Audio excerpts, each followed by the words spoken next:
Hey, welcome, welcome, welcome. Hey, I am Coach Ferg. Hey, it's a Sunday. I just want to thank everybody for joining me today. I haven't been out here in a while. Just been moving around the YouTube streets. But hey, listen, today is Sunday. It's been a lot of YouTubing going on all week, last few months, last few years. I believe people have gotten a lot of good information, have gotten a lot of bad information, and just have gotten information and a lot of opinions and feelings and thoughts. It's been going on, as far as YouTube. Uh, I would say outside, maybe so, maybe not. I think the conversations are being held uh, in some homes, maybe not in the social areas like the parks and the clubs. I don't know if people are really talking about YouTube issues and propagandas and theories and opinions and things like that. Actually, yeah, outside I haven't really seen that. Uh, but people are talking about life. People are talking about life. People are talking about money. People are talking about a better way. People are talking about things that may have not happened. Uh, Hold on one second. I think I see a problem somewhere. Hold on one second.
Okay, I think I'm back.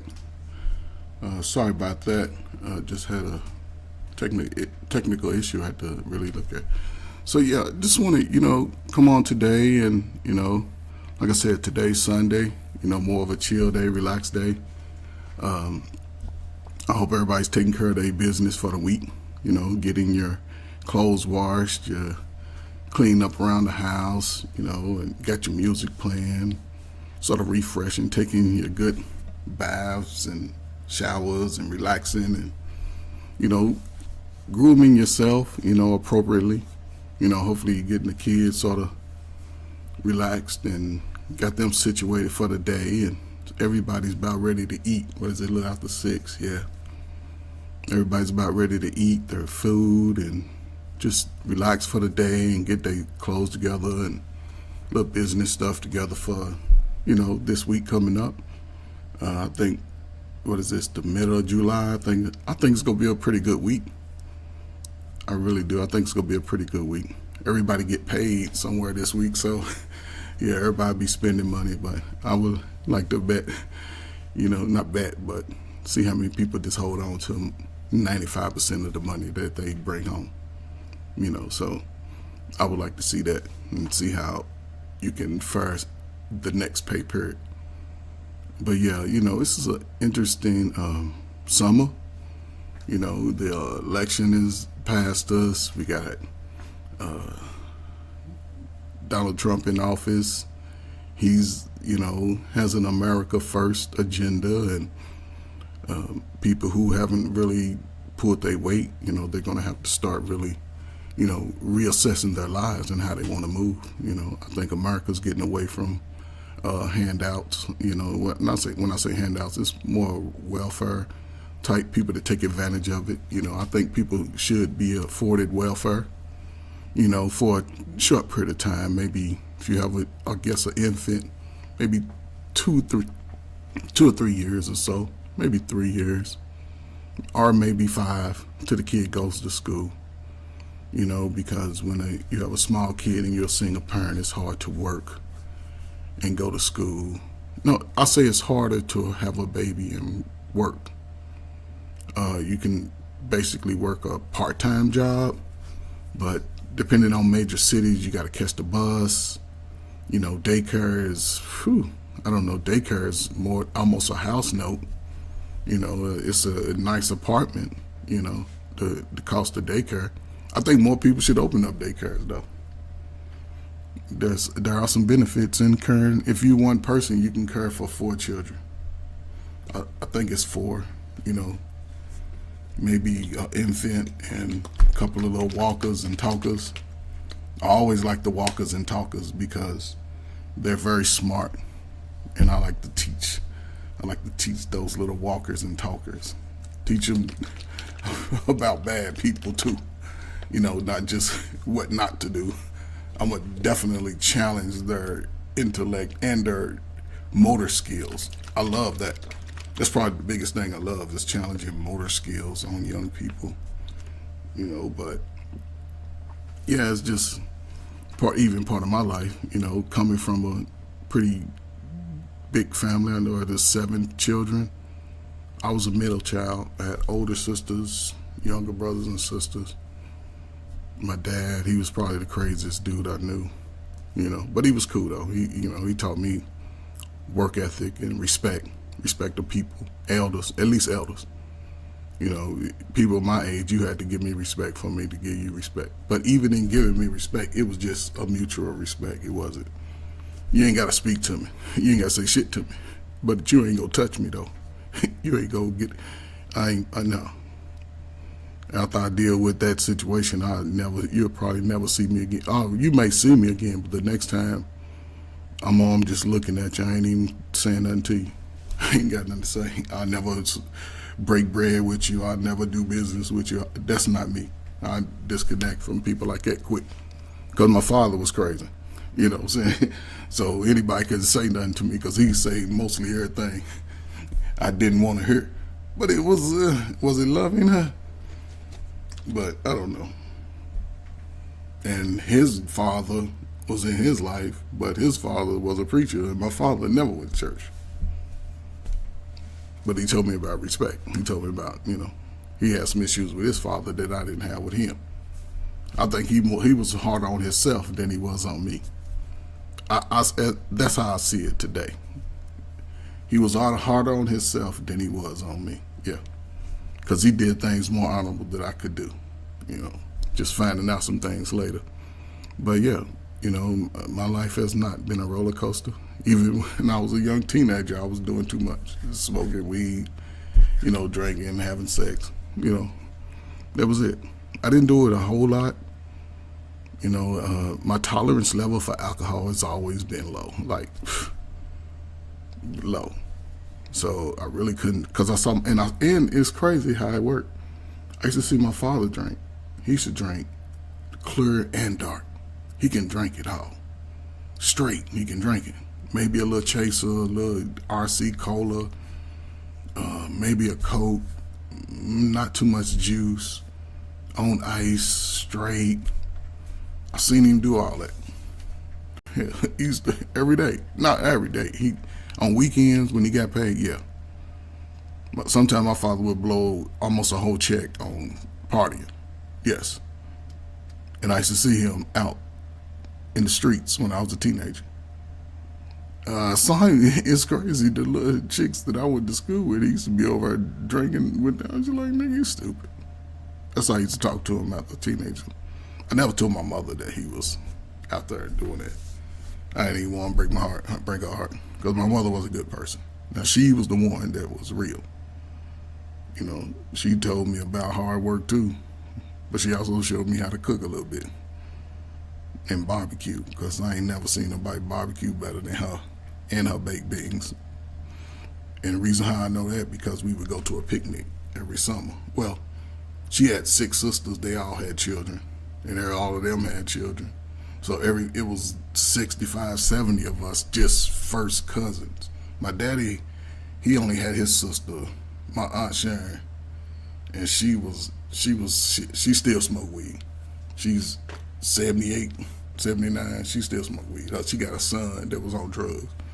You know what I'm saying? But he ain't, it ain't too much. Then my cousin, then her another youngest son, the baby, he doing cool. He good. He work at a high school, coach football and stuff with the Kentucky State. Shout out to Kentucky State. That's one of my favorite HBCUs. I used to go there when I was at college and hang out with the frat there. Salute to those six, man. But yeah, so and she ain't really did nothing. She was jealous of my mama. Finding out later, yeah, she was jealous of my mama. My mama had a car. My dad had a car. It was always two cars. And I'm going to tell you, on the backstory, when I came to understanding life, we was living in the projects. And that was probably the greatest time of my life. We was living in the projects. Was outside every day, catching bees and hornets and catching them in a big pickle jar. I don't know if y'all had to take the little Junie bugs. We wasn't scared of stuff like these little grown women are today. I mean, the men's, I ain't say them women, but the men. We used to catch the little green bugs and tie some sewing string on the leg and make it fly around for us like it was a kite. Yeah, we used to have a real kite. We used to put double, triple string on it and let that go in the sky and down there to the clouds. It seemed like, ride unicycles, dirt bikes. What else we used to do? Played a game called Muff. Some people call it Piggy, where the person batting, you catch it or catch 3 rolls. If you fumble it, you didn't get to go back. But if you caught it outright, you got to go back. Baseball, played baseball. Was one of my best coaches. It's crazy. And this is another part. One of my greatest coaches was a female. She coached me in baseball. We won the championship. Her son, Miss Florence, shout out to Miss Florence, man. She was the best coach ever. She also, like, you gonna work hard, whether you win or lose. And I sort of own that mentality whether I win or lose, as long as I compete, So, yeah, it was just a unique time, you know what I'm saying, a unique, when I look back, those little gems that I got from people in the neighborhood and, my family, also, like I say, my father, he was a hellion. He would cuss anybody out, male, female, and didn't nobody mess with him. He had much respect in the street. He had much respect. So, didn't nobody bother me, but I wasn't gonna let nobody bother me either because he was giving me too much. And so you couldn't talk to me like him. If you did, I ain't gonna be like, I'll just leave you alone. But you ain't touching me. I don't care. You ain't gonna get all within my arm reach, nothing. No, I didn't play that. I didn't care. I didn't care. I was always paranoid in that area, and I was like, what? I'll do it. But, yeah, so, no, it was just a great time growing up, you know what I'm saying? Even my friends that I had, they had some great parents, great moms, man. Like I said, when you're in the projects, it's a lot of single mother, son, grandmother, grandson type. And, man, mother, 3 and 4 sons, daughters. And it was probably, on some apartments, probably have 3, 4 bedrooms, but all the bedrooms is filled up. Maybe have 2 in 1. What's up, Dr. Frizzle Frost, man? Salute to you. Drink, thanks for dropping by, man. I'm going to have to give you a wrench, man. I'm going to figure this out, man. Salute to you, brother, man. Always a pleasure, man. He's one of the main reasons I'm on YouTube, folks. Shoot, I'm always give him honor and respect. So, salute to you, brother. I think I just did it, too, man. Yep. I ain't give it to you. It didn't show up. I got to make that show up. Hold on.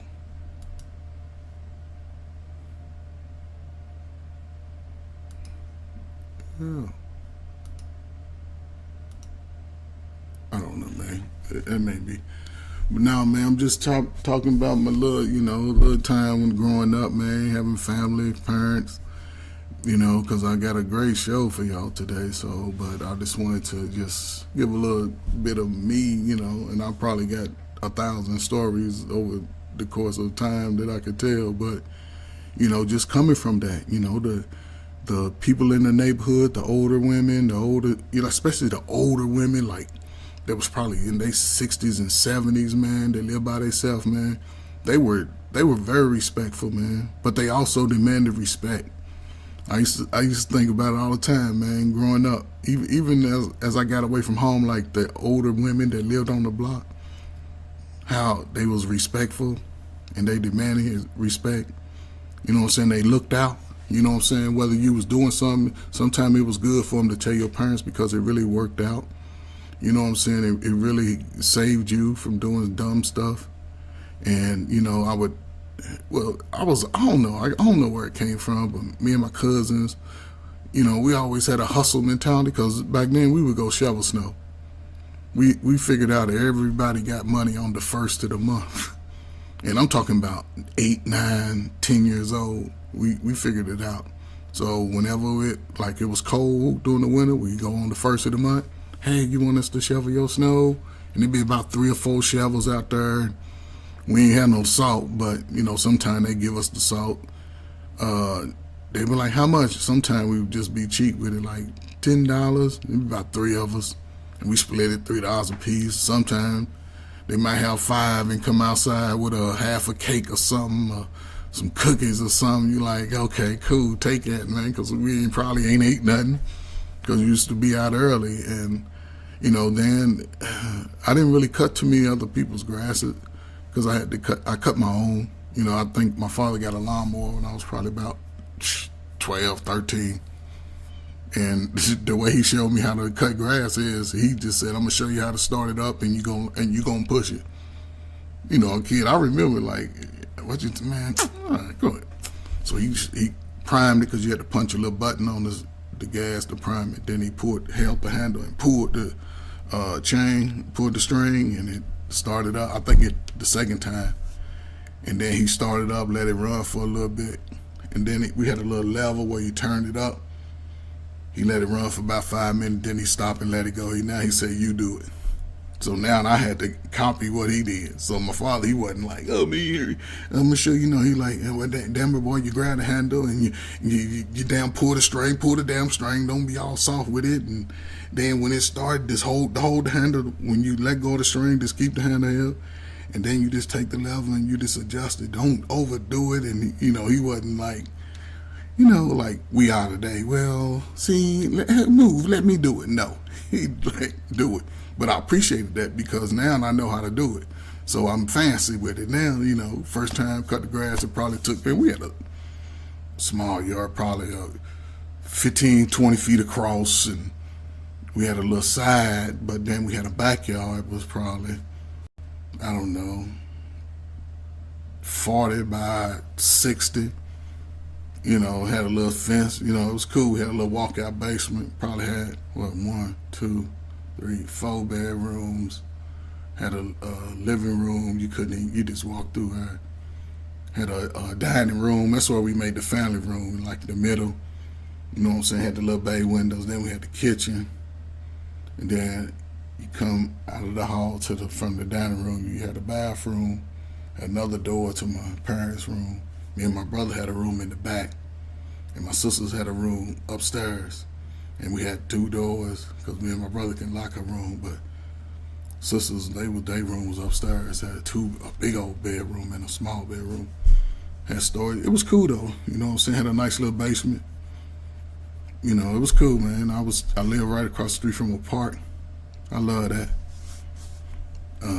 As I got into my teenage years, because we lived in the projects for a couple of years, then we moved in another little street house, little shotgun house. We stayed there for about a year. Then we moved out by the park called Shelby Park, and the rest was history. When I was over I'm gonna tell you a little story how I learned how to ride a bike. Then I'm gonna get into it. I was probably like 7. I remember I was 7. And I never had a bike before because I was outside running. We ran everywhere. And we walked everywhere too. I used to be 8, 10 miles away from home walking with my cousin. But a little kid across the street had a bike. So I went over because I'll make friends. I play sports, so I'm going over. Hey, da da da. You know what I'm saying? He like ride. He learning how to ride this bike too. I was like, man, let me learn how to ride. He let me learn how to ride. I figured it out about an hour. We would take turns, right? Because he had an alley too, and it was cool. It was about a 200 feet, 300 feet alley, so we could take turns, learn how to hit the brake. Went home, showed my mom, showing off. Look, first time that I'm paddling. I'm like, Mom, look. I look back, man, I hit a telephone pole. Pop. This fell. I was like out of it. I was knocked out. I was 7 years old. That was crazy. She came over here. What's wrong, yo? She didn't even pick me up. She just looked at them. I was like, you see me? I was like, you see me ride? She's like, boy, your ass is crazy. Get up. She helped me up. Took me in the house and made me lay down. She said, don't go to sleep. You know, put some ice on me. But that's all it did was hit me. I can't say if it hurt me because I still remember it. I don't remember crying or nothing. I just remember her just talking to me. But yeah, so that was an interesting little, part of my life as a kid, man. I relished those moments, man, and just being around, my family, being around my friends, because I played basketball and football throughout high school, and I have friends on both ends of town. Some knew me for playing football, some knew me for playing basketball, some knew me for both. The people that knew, in my neighborhood, they did. I wasn't no hell of a top 100 state now. I went to a fairly, I would say, average school for that size, about 1,000. Mostly half was white, half was black, because they started busing. Meaning that you no longer went to schools in your neighborhood. They did it all over the country. So, like your little schools you could walk to, in like New York, Chicago, they still kept that same method. But in other smaller tier 2 states and major cities, they would put you on the school bus. And now the school buses, you might live on this side of town. The school bus go take you over. Look, the school bus go pick you up at your house. And instead of taking you over here, it's going over here to take you to school. Way over here. And then it'll come back, pick you up, and take you back to your house. So it was just a crazy time, but it changed the game, though. Because we was winning all they knew our athletics was trumping theirs, and that's why they didn't let us play at first. Like black dudes in the 60s and 70s didn't get to play against the white boys and the white girls. And every time they played us, we mopped the floor with them. So, again, part of that dynamic was when they started taking Dr. J. It's like Dr. J, Magic Johnson, Michael Jordan, Shaquille O'Neal, Kareem all went to the same schools. And then busing this sort of put them all in a different school. That's how it worked. All of them had to go to a different school. Sort of make it fair because they was trying to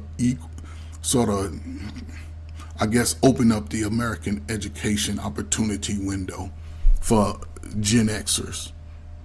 And I never had problems with the white kids or white girls at school. They used to come down to the projects where most of the black people were living and hanging, and they do worse stuff. But again, it never was none of those situations where it was bad racially or nothing. I've been called ninja by more black people than I have white people. And coming from a slave state, that I had one little white boy at 12. He called me that when I was trying to go to a swimming pool on the other side of town. Then I told him, and here when there's another boy, it was 3. I was with 2 other guys, and it was 2 of them. And they said something, and we started running. Then I ran up probably about 50 feet. I'm like, man, I ain't gonna keep running. So I stopped, because I seen them chase. When I seen them chasing, I looked back. I'm like, oh man, I'll fight them. And the other 2 dudes, they kept running, but I stopped. They ran up on me and said, hey, you nigger. And I said, man, you run up on me, man, I'm gonna steal you in your jaw. And they froze. They froze. They was like, man, you coming through our pool? I said, man, I gotta go here. Our pool's closed. We ain't got no swimming pool today, and I want to go swimming. And we had to walk like 3 miles to get there. So It's like, man, I ain't gonna keep running from you. He said, but that's not fair. I said, man, I don't care. I just want to swim. I'm going home. And on the way back, we didn't see him out there. Wasn't nobody out there. They was like the two other guys. I said, man, where y'all run, man?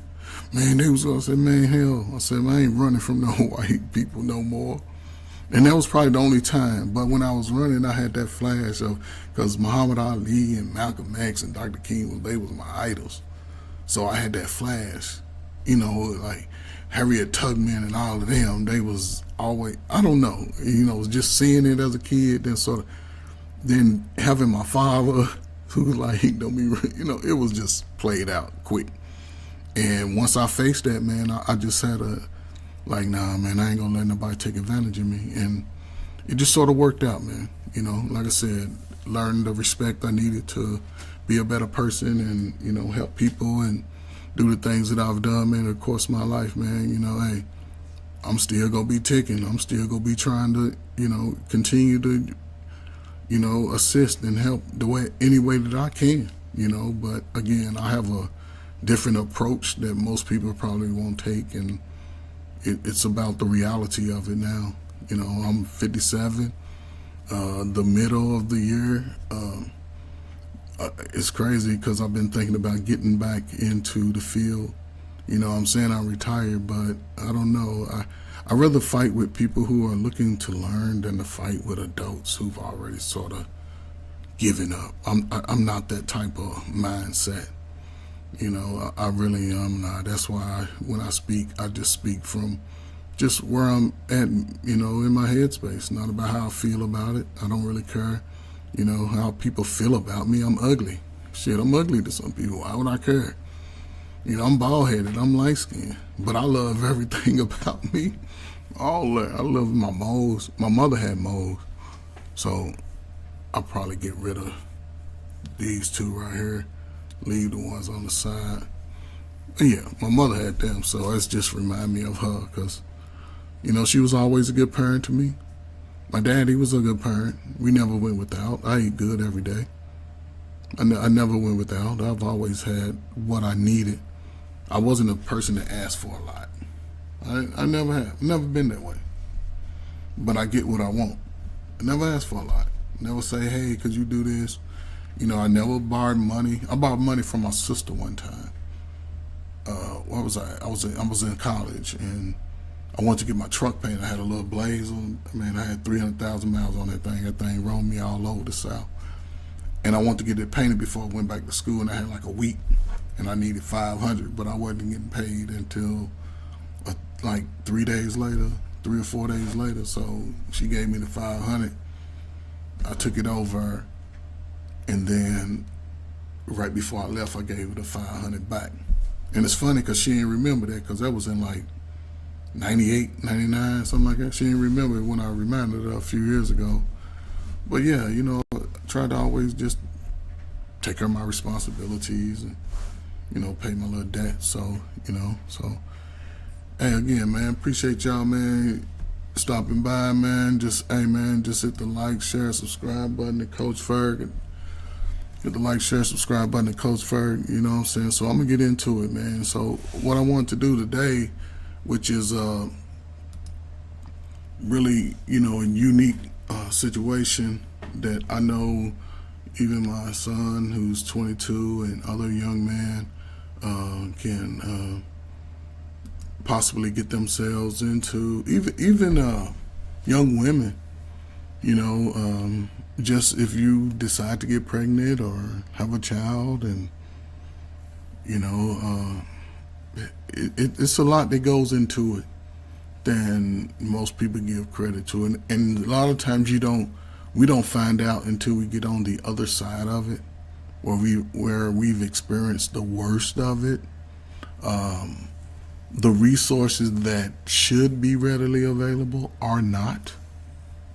I think pretense. I think it would be really good to, you know, sort of have these informational processes probably within high school, maybe middle school, 8th grade or something, maybe 8th, 9th grade, just to sort of get that, you know, thought processes sort of percolating before that first stage of puberty kick in, that 14, 15, somewhere about 8th grade, like a little extracurricular course or something not too, where it's a pass fail course. I think that could be something that could be very important as far as education within this school system for young people going forward. It's not so A, B, C, or D. It's a pass fail, more like a like a college course, something like that. But it's programmed to be in the middle school, high school. I think young people will fare better going forward in making decisions about real life issues. And one of the biggest real life issues that could really affect both young men and young women, even old men and old women, and people that already had children, especially men. Most of us probably understand the bullshit of it in a certain kind of way. Not the details of how it really works to really sort of bind you in a sense, financially, emotionally, and I think even with the brothers who don't have children, I think some of them think about having children, but they will hear the struggles of that through men who may not be well equipped. I think with the right information and the right, the techniques, I think you could work around it and get the results with a son or a daughter that you want. But I think it's also, you have to be sort of informed about what could happen if things go wrong, but also if things go right. I don't think that's emphasized enough, that things can go right. But there's a lot of things that could go wrong. There's a lot of ways that you could be affected. And I think we need to start there. What could happen that could seriously put your ability to live and maintain a prosperous, successful, I would say, just resourceful life. I think, there are certain things that could really, really affect you. And as the title said, Child Support 101, this is something that the government is always looking out for its veterans. Always. Salute to all the veterans, man. The government will always look out for its veterans. The government will always provide information and resources. The government will do that. And for the common man, they won't get that information. Most people outside the military experience are not privy to a lot of good information. Are not. So first let me say, fair use. Listen, I'm no expert. I'm no one that you can call to get any legal advice. I couldn't give you any technical advice, but I could give you some moral advice and maybe some rational, logical advice that I could probably do. So yeah, just in this resource that comes through the government sometime, it's always going to be, I would say, opportunistic for the veteran. Always. And they're going to provide this is something right here that you wouldn't get at your local child support office at all. You wouldn't get that. You wouldn't get it from the courts. The courts are not going to give it to you. This is something that would not happen. So you have to go and get the resources on your own. More than likely, most people just go to an attorney, and the attorney sort of negotiates things for them, but that could be 10, 15, 20,000. that you could have in a good savings that you can divide, maybe 10 in a savings, maybe 5 to 10 in a little, your little startup stocks, and spread out, and then maybe 3 just for a rainy day. But like I said, when you have these issues in life, you don't get those resources. And to get right into it, man, listen, man, Child Support 101, man, some of the basics of how it will affect you, how it can affect you. And again, this is just a training resource to assist veteran service providers. Now, veteran service providers provide individual services to people like me, other people on YouTube that are veterans. They could go to a veteran service provider and say, hey, I need some advice, some assistance, some help, some resources for A, B, C, D, E, F, G. And they will connect you with the appropriate entity to get the best result for yourself. So, doing this presentation really quick, let me see. We're just gonna the goal of this presentation to help. When I say community service providers, no, forget that. To help you, the veteran, you, the civilian, the paraprofessional. That means people who work under these agencies, people who provide services. Paraprofessional. That's what they do. Understand the child support basics. Just basics. It's just basics of it. Topics. You got key child support acronyms. That's just when you see certain acronyms, you can understand what word it means. Just an overview of it. Federal, state, local resources. See, federal, state, all states. Everything falls under the federal umbrella, but according to the federal, it doesn't. Establishing, enforcing, and modifying the child support order. Modifying. Intra-governmental cases. Veterans and child support caseload. And when you see the word veterans, just apply it to yourself. Just apply it to yourself. Just apply it to yourself. That's all you got to do. Take the veteran now. I'm a veteran. Like I said, the resources come to veterans. See some of the acronyms right here. Custodial party, non-custodial parent. See that? Custodial party, non-custodial parent.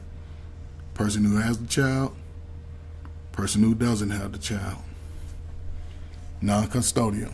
Alleged father, punitive father. See, these are derogatory terms. Alleged father means you haven't taken their DNA. You haven't acknowledged that you are the father. So alleged father, you don't know. She gave your name, now you'd like, okay, if it's 20 Coach Fergs, they're going to send a letter out to 20 Coach Fergs. Somebody go respond or not. And if you don't show up, they just going to put it on you. And then when they run your information, the one that is the father, well, they're going to bring you in, you're going to have to take a DNA. Punitive father. See, that's just like, hey, you don't know. You've been absent ever since. Man who may be child's biological father. May. See, the alleged is may. Punitive. Say if it's a criminal, they just call you punitive. If you're establishing the case, it'd be alleged. But then if you have a case and you don't pay and go through all that running around, quitting jobs, then you're just punitive. So they're going to give you punitive damages. You're going to pay with money and your time. Who may be the child's biological father, but who is not married to child's mother on or before his child's birth, and whose paternity has not yet been determined legally. See? Alleged. It ain't been established. You get the DNA. Punitive. You have been established, but you ain't married to the mother, but it's your baby. So that's where the punitive comes in. Federal Parent Locator Services. Now, this is the really important stuff. Federal Parent Locator Services. See, they're going to find you.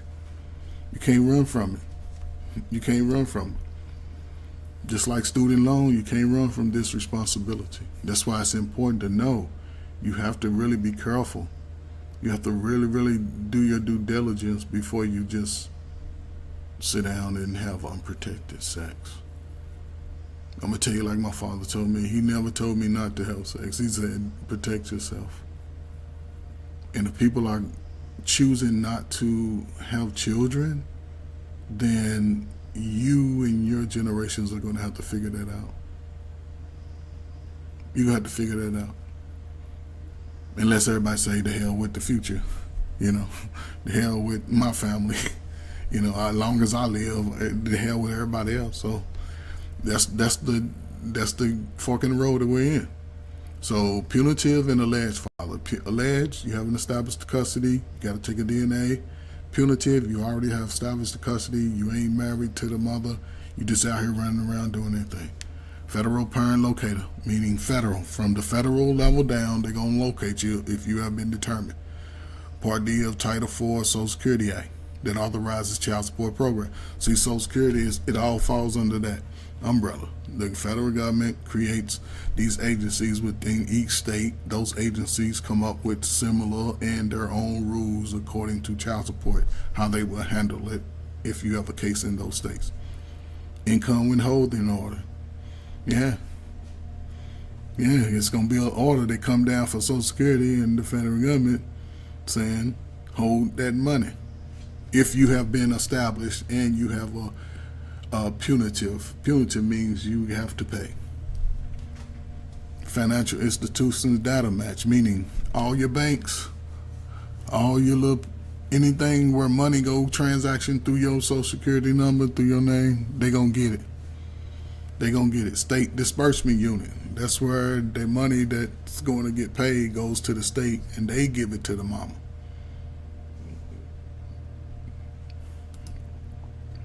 What is child support? Federal, state, and tribal. See, tribal child support agents, federal, state, and tribal child support agencies work together to collect and distribute child support payments and to provide health care coverage. See, this is the catch right here. This is where they start getting into you. Federal, state, and tribal. See, we can become a tribe. If you got a group of 200 people, y'all can become a tribe. There's certain ordinances you have to go through the government, but you can become a tribe. You have to work together to collect and distribute child support payments and to provide health care. See, we all sort of fall under that umbrella. But a tribe has their own little ordinances and nuances that they have to follow, and then they have the government also. But as far as anyone else outside of that, they're going to be subject under the federal and the state laws. See, but it's going to get tricky because the government sort of acts like they're not involved, but they set the standard for each state. So it's crazy. So tribes, there you go. And you have your states and the OCSE. See, I don't even like that because watch how the wheel works. Federal state child support program established in 1975 due to high divorce rates and increased use of welfare. Title 4D in the 70s, right? They sort of tricked the sisters to start getting divorces from their husbands, because what they were doing during that time, you saw it all episodes on Good Times, where it's an episode where James had a job coming to him at a department store, but the boss came in and told the lady who ended up playing Mrs. Garrett on the who's that, Will at the time, Different Strokes. The boss ended up coming there and tell her, don't hire the man, hire the woman, because then you would get two minorities with one stone. She's a woman and she's black. See, if people don't understand a lot of things that happen, if you want to know about what was going on to black people, just go look at Good Times in a sense. It'll tell you a lot about how good people just couldn't catch a break. But this is where we are today, because in 75, and the only one they was talking about high divorce rate were black people starting to divorce more. And it was unfortunate because welfare, they gave them all welfare. See, they told them, go get out here and leave your husbands behind, and that was something that really changed. I was 7 years old at this time, but even towards the 60s, I guess like you can just start at 1970 and on. It just started to, hey, don't give the brothers an opportunity, don't give the majority, because welfare went up, and now you got children who growing up in welfare, so they had a welfare mindset. Initially designed to recoup welfare costs, later also used to recoup medical and foster care costs. See, they start putting child support in foster care, so if you have a child and you don't pay it, then your kid goes into foster care, they charge you. That's where they charge you for the state. The state charging, you got to pay all that back. And it just creates a snowball effect. Has evolved into federal, state, tribal, local partnerships to help families by promoting family self-sufficiency and child well-being. These are lies. It sounds good, but that's not what they do. Because it promote family self-sufficiency, meaning why the mother, both parents not giving access to the child, and child well-being. Do you know that's a lie? Because they give the child to one person. They don't give automatic joint custody. It can be automatic joint custody with the child, you know what I'm saying, just staying at one person's and alternating. It can automatic, but they don't care about the child growing up, because most children today struggle because they had one parent. So are they really caring about the child? No, but that's the federal government, so they gonna always be worried about the child. Title IV program now operates in 50 states, District of Columbia, D.C., Puerto Rico, Guam, and Virgin Islands, and more than 50 federally recognized tribes. Right here in America, 50 tribes. Maybe you can start a tribe. You can start a tribe. I think it'd be subject to be okay. So federal and child support enforcement. See, this is where it comes crazy. OCSE. Office of Child Support Enforcement. See how they dropped the federal off of it. See, so make you think it ain't the government. See, they dropped it off it. OCSE is within the is within the Administration for Children and Family Services, ran by the government, an operating division in the Department of Human and Self Services. Department of Human and Self Services, government. What is that? Children and Families, Administration for Children and Family Services here. And then you got the OCSE, so Department of Human and Health and Human Services, government. ACF was within. So you don't know what that is. That ACF, what is that? It's just an operating division. Operating, meaning they're operating all the maneuvers, right? Program, the OCSE program office within ACF that administers the federal child support program. See, those are ones on the state level. They go administer what the ACF and the HHS do. They go follow it. They go enforce all of that. So very important. Federal Office of Child Support Enforcement. So around the country, from Boston, New York, D.C., Atlanta. You know, they got one in Atlanta. They need one in Florida. They got one in Texas. And some of these states right here, they charge interest. San Francisco, see, it covers the whole state. It doesn't matter. It covers the whole state. And these other states have laws that may be a little different. But everybody else, they're going to hold you to the highest standard. I think these all charge interest because, again, they're connected directly to the federal government. But again, do you really know this information? Do they really put this out there?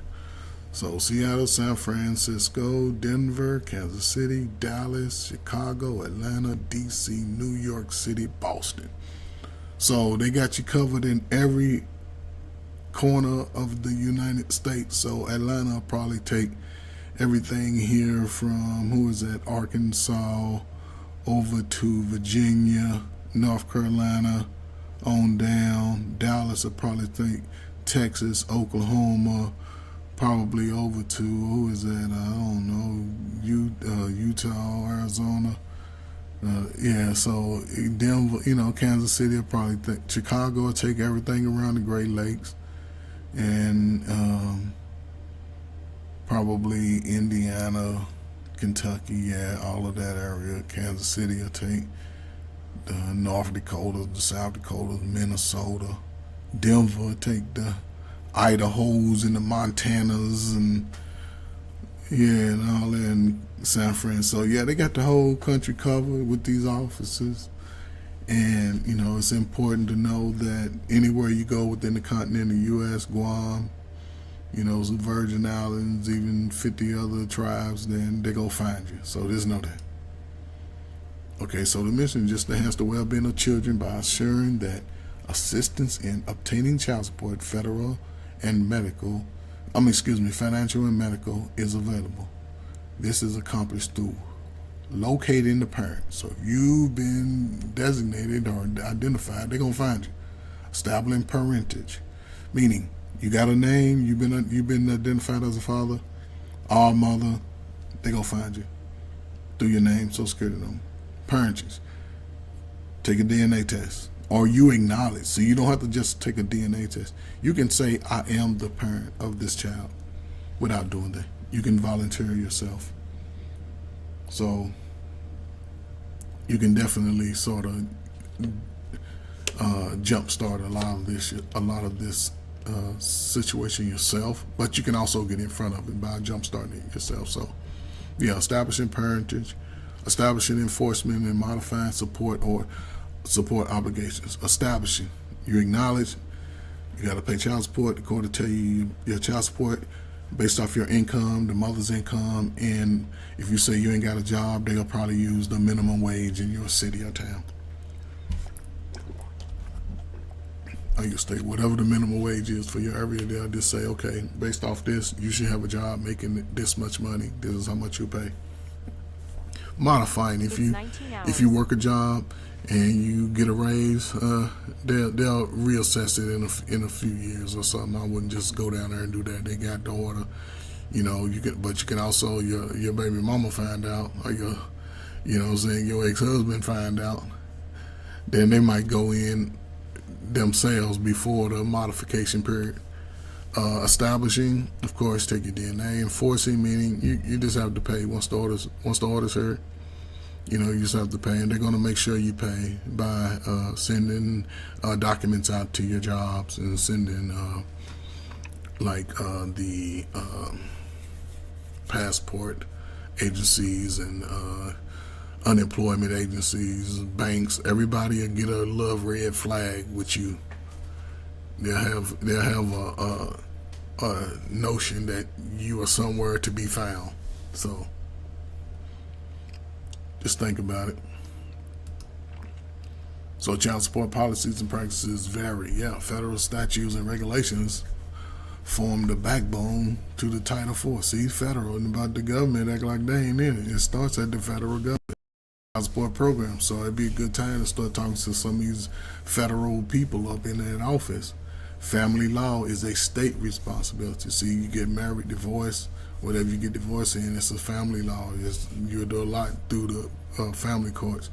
State law, policies, and practices vary even though each state must have certain child support laws in order to receive funding for its child support program. See that?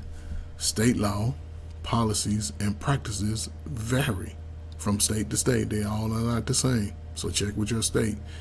Even though each state must have certain child support laws. See, some things they gotta follow the government's regulations. See, some of those laws have to, almost every law you have in every state, some have to be government regulated. But the government said they weren't in it. Okay, cool. In order to receive funding for its child support program. So that means the government is funding each state because each state is following certain guidelines through the government. As sovereign nations, see, you can create your own nation. Tribes, you can create your own tribe. With Title IV child support programs are subject to some, but not all, of the federal child support regulations governing states. See, the government's in there again. So you can have your own nation, your own tribe, but you have to follow certain guidelines within the country to have your own tribe. But you still have to follow certain guidelines through child support. Through this, if you're going to receive any funding through the government, you have to follow sort of their regulations on it. Meaning everybody has to have a child support program. What is a child support order? This is where it starts getting thick for the individual. It's just a document. The amount of money that a parent must pay for the support of the parent's child or children, and or the responsibility to provide health insurance or cash medical support for the children. See, this is the order. You've already went to court, and they've pretty much, you're in front of the state's attorney who's telling you, the reading out the state. See, what he's doing, the state's attorney is reading out what the details are of what I'm doing. He's giving you what Title IV is, and he's reading it out that you are obligated to pay, and they're going to make it sound all fancy. Technically, he's just saying they're based off the establishment of the regulations of this state and the government. He has a responsibility, or she has a responsibility, to support a child. So just the amount of money, like I said, based off minimum wage in your area, based off your education level, certification level, they expect for you to pay it off of that amount. So if you're a plumber making 70, they gonna look at that, and they're like, it's your only child, they might take 40% of your money off the top before taxes. See, they don't care, and this is where it's important to be thankful. Well, think better about your future and having children. This is the thing. Yeah, if people are saying they don't want to, get out here and make babies and the birth rate is low, to me, that's dumb as hell for black people. But hey, instead of saying let's work together, let me find me a cute little husband, cute little wife, I'd rather just nobody have nothing after me. Nobody. Which is scary, because now there's just less of you, and they just go push you to the side. They're going to push you to the side. You ain't have enough people on either side to fight for your survival. So, but I don't think we look that far. But yeah, it's interesting. Again, man, it's going to be a little different. It's going to be a little different, man. Just, people just, I don't know, man. Let me take a break, man. Like, share, subscribe. Trey Fair. Like, share, and subscribe, ladies and gentlemen. Appreciate y'all, man. Just sitting here giving a little education and information for anybody who's interested in moving through life and staying ahead of any financial burdens and possible mental, anguish and subjugation that, could really affect your daily life, man. So salute y'all, man. Again, man. Unhinged main event Fro, man. Salute you, brother, man. So always a pleasure, man.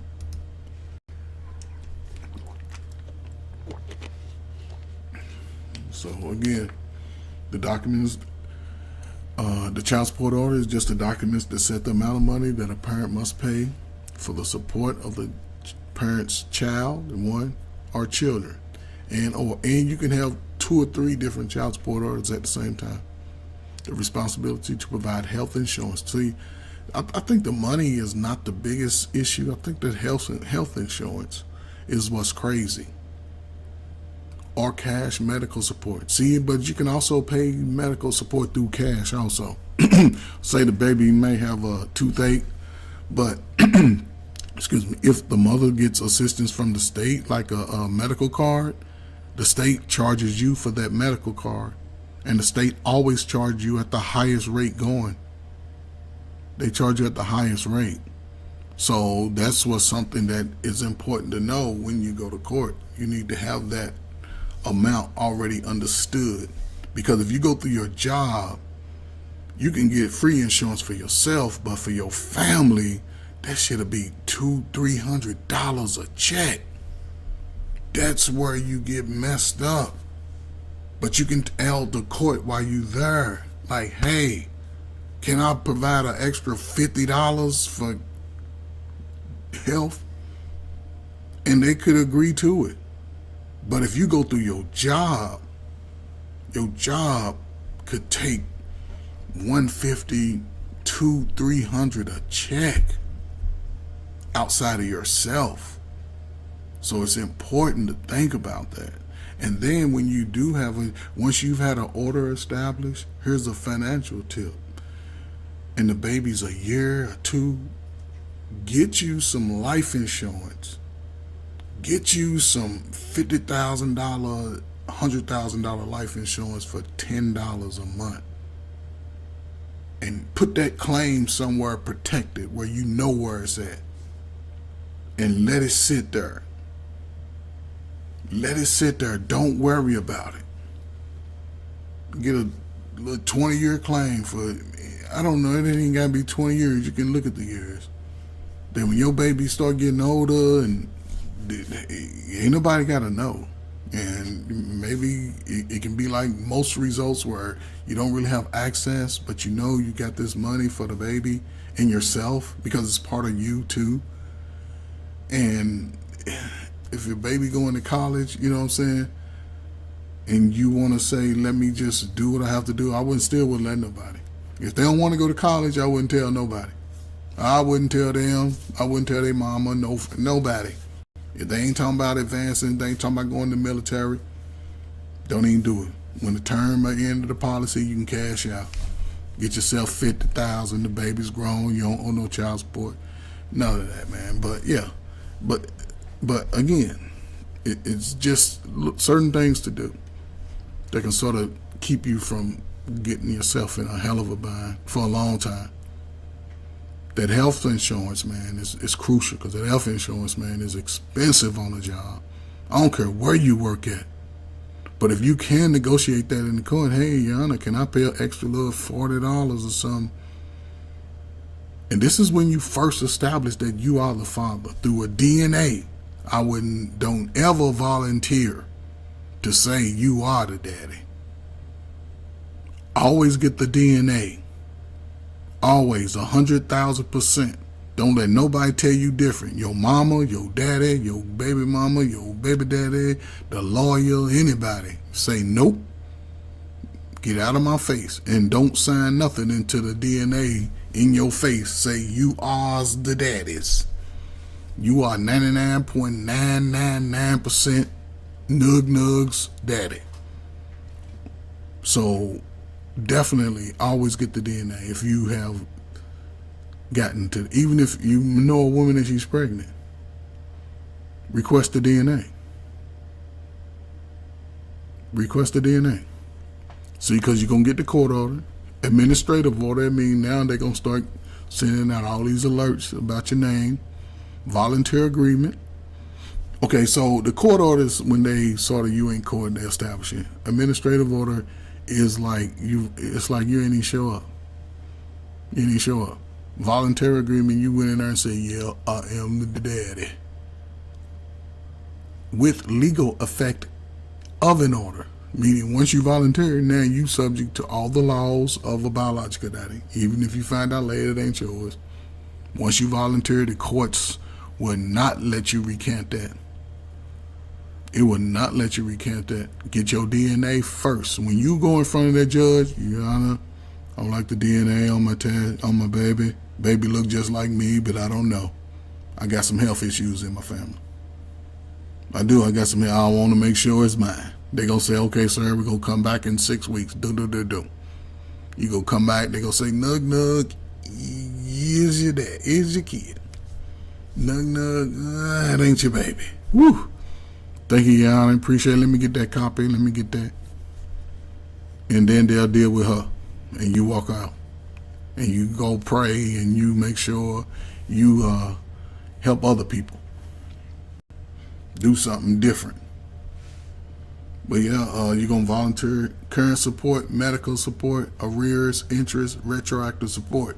So the current support, meaning if you just establishing it, yes, your payments start. But some states, they'll go back to the baby's born, retroactive. See, if you never had a DNA or whatever, some states, they start right when they go and you in front of the judge, some states go back to the birth. And if the baby was born through the state, they charge you with the state birth. That could be $10,000-$15,000 to deliver the child. That's what they charge you with. The doctor that's delivering and everybody that they have put in that room, they charge you for that. The 2 days in the hospital, they charge you for that. They do all of that.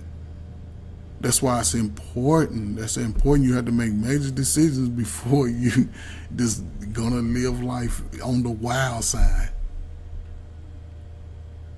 So current support, some states establish it the day you go to court. Medical support, some states establish it the day of you go to court going forward. Arrearages, meaning they're gonna say you owe back until the baby's born. Once you establish that you are the father. Interest, it builds up over time if you don't pay.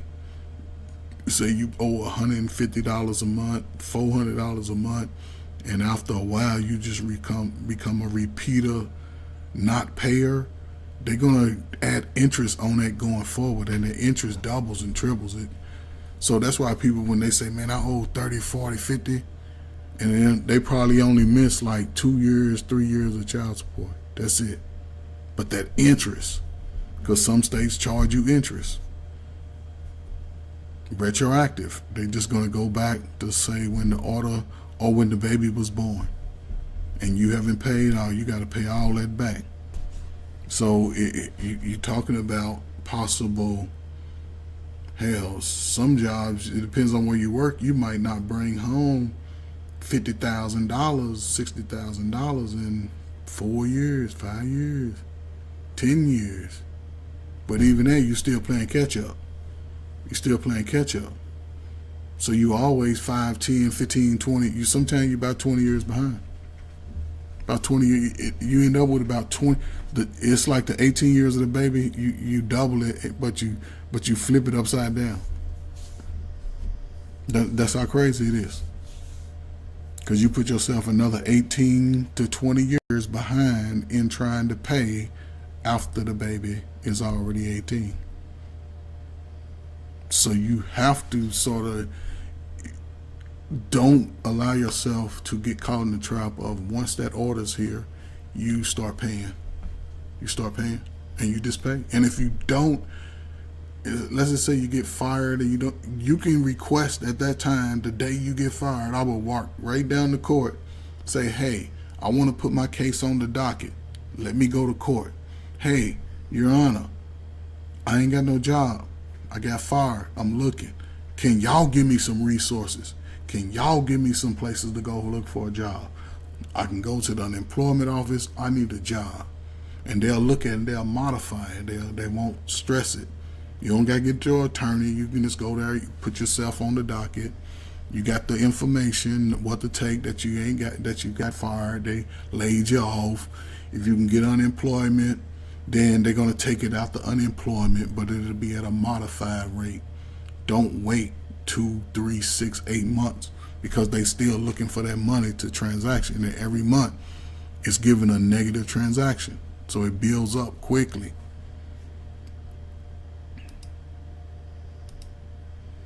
So who can receive the services? Child support. Parents receiving certain types of public assistance. See, anybody on that public assistance, that's where it's at.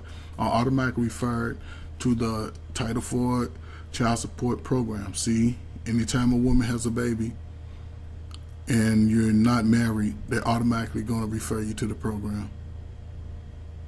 But here's the catch-22 for the women. A lot of them that get on sort of these programs, not the working women, but the ones that get on these programs, they keep them at a poor level in life. Because you can't make a certain amount of money, because if you make a certain amount of money more than the father, then they'll say, well, ma'am, you don't need that much as you say, because you have it. But see, a lot of them will say, no, I'll work part-time. I'll work less, because they acquiesce into the government saying, go be poor. That's where the women mess up.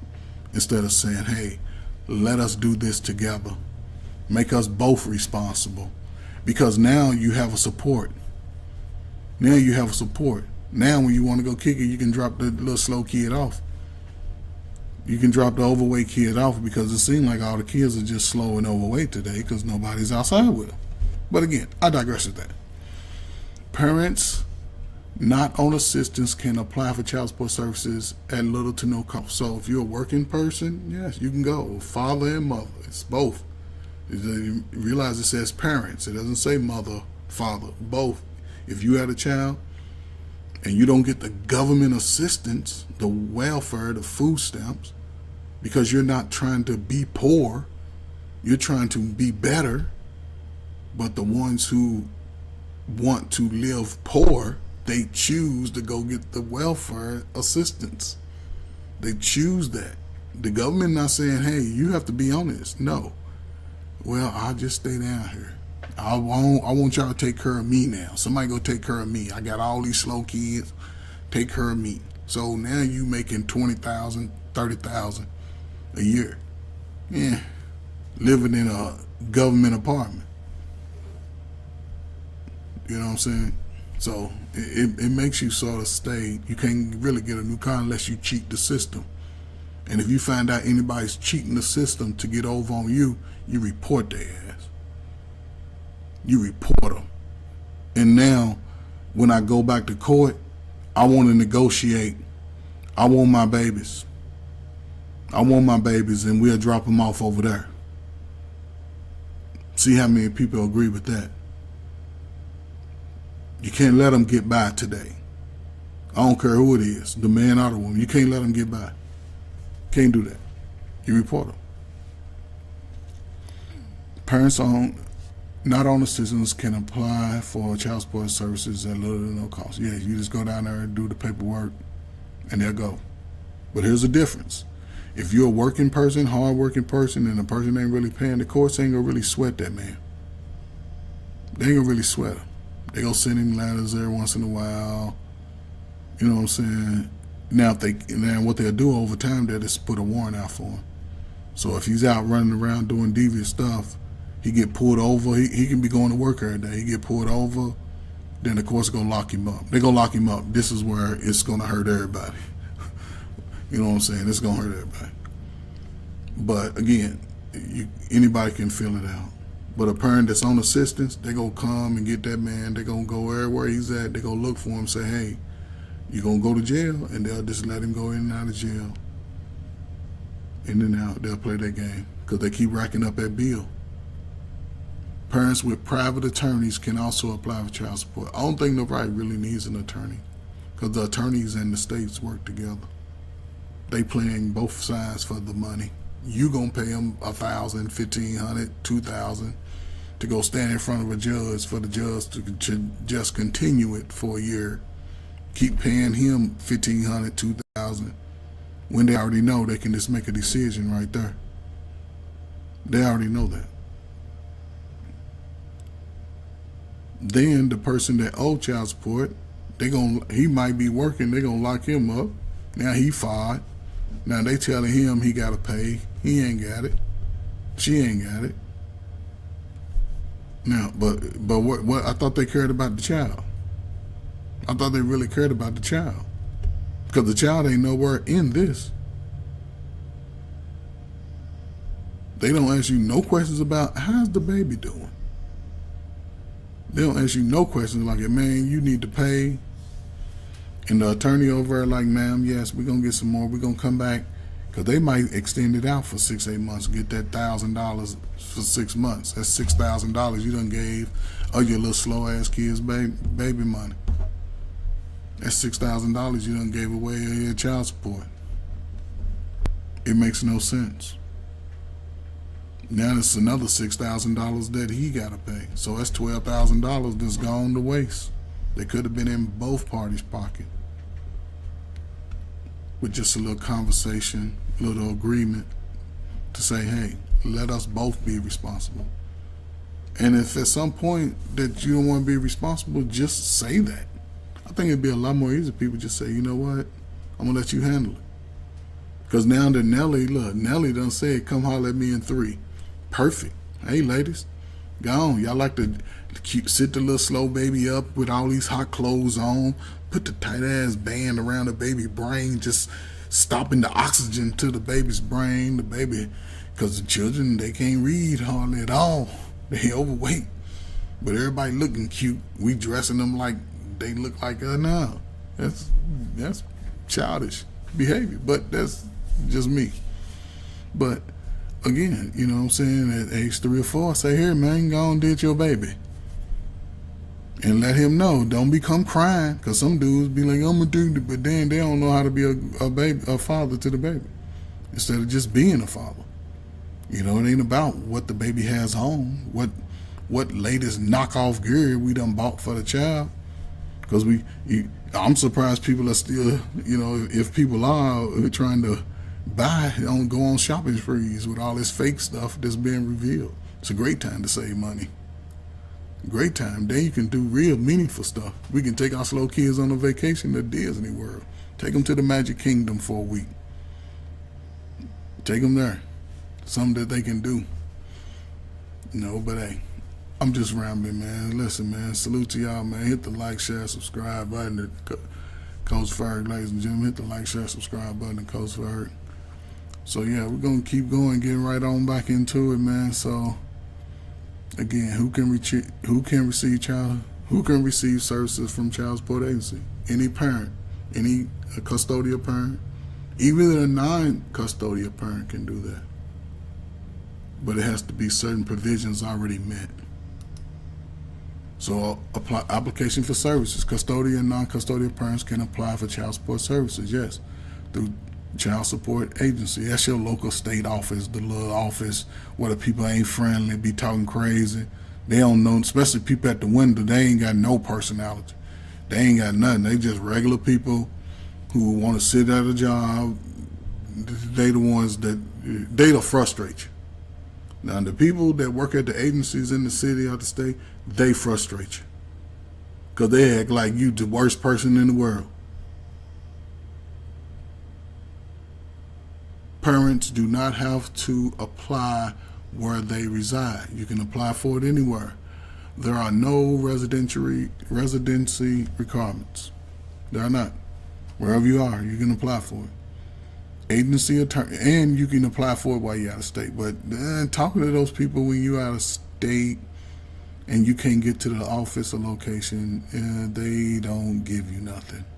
Half of them don't even answer the phone. So they just act like, I'm telling you, man, these people are some of the worst people you want to meet. There's no regulation to that. I think that's one of the biggest downfalls. There's no regulation to it. The professionalism is probably at its worst when you go to these child support offices. It's probably at its worst, and nobody regulates it. So you don't have to apply where they reside. You can do it in the state that you're in. Agency attorneys do not represent parents who apply for Title IV services. See, the agencies. Now, the agency has attorneys, again, but those are mostly the state, people working for the state. So they ain't going to give you no representation. They ain't going to do nothing. You got to get your own private. Services may include parentage establishment. You take a DNA. You'll do a DNA test. I always recommend a DNA. Always. Order establishment. Okay, they establish the order. The order come through the court, then they start enforcing the order. Establishing the enforcement, meaning they're going to make sure you get an order. They'll mail it to you, and they'll do a good job of getting you stuff. But when you need something for them, they move slow. Enforcement order, they'll send a local police out there. Modification of an order, increase or decrease. With the modification, you can just go straight to the courts and get a document. If you go through the agencies, they move slow. The agency workers, they might not do it for 2 months. Go straight to the courts yourself. If you're going to do anything to modify your order, go straight to the courts. And in the meantime, gather all of your information, your job information, your loss of job information, show that you are looking for a job. Even if you are in school, if you enroll in any type of trade school, make sure you let the courts know, sir, ma'am, I am in school. Here is my enrollment papers. Here is my schedule. That's probably all you would need. Here is my enrollment. Here is my letter from the school saying that I am a student, 12 hours, 10 hours a week, or 16 hours a week, whatever the time is. I'm in an apprenticeship. I'm in I don't know, vocational program, anything. You go to the court. You get off work one day, you let the instructor know or whatever you're in, or you schedule court time around after class. Your Honor, I get out of class at 1 o'clock. I need a 2 o'clock appointment. And they will give you a 2 o'clock appointment. In the meantime, you gather all your resources and you take it back. You get it. You can go right to the register. You can say, hey, I need a printout, say I'm enrolled in school. They'll type it up. It'll probably take 5 minutes. They got a generic little letter, letterhead. Boom, with the letterhead on it. Make sure you got the school logo, emblem, all that. Make sure you got all the fancy stuff from the school. Telephone number, anybody that you can contact, you can write their name on the back. And they'll verify it. And then when you go back for the modification, they'll say, okay, we know you can't, so now we're going to lower the cost payments and for a period of time. And you can do that. And let's say you go to a 2-year, 4-year school, they'll do that the whole time. You know, when you get out, you won't have all this creative debt. But then they'll start to order up within 6 months. So you find a job and then you go back to court, because what that allows you to do is it allows you to stay ahead of the game financially. It allows you to do that. So you have to sort of just think about that and just move accordingly. But you have to do that. You know, so, and if you go to the military, you just let the military know, and the military will support your child. The military will give you an extra $300, $400, I don't know how much it is exactly, but extra $300 or $400 that you can supplement out of it won't come out of your personal check. They can go towards the well-keep of your child. So.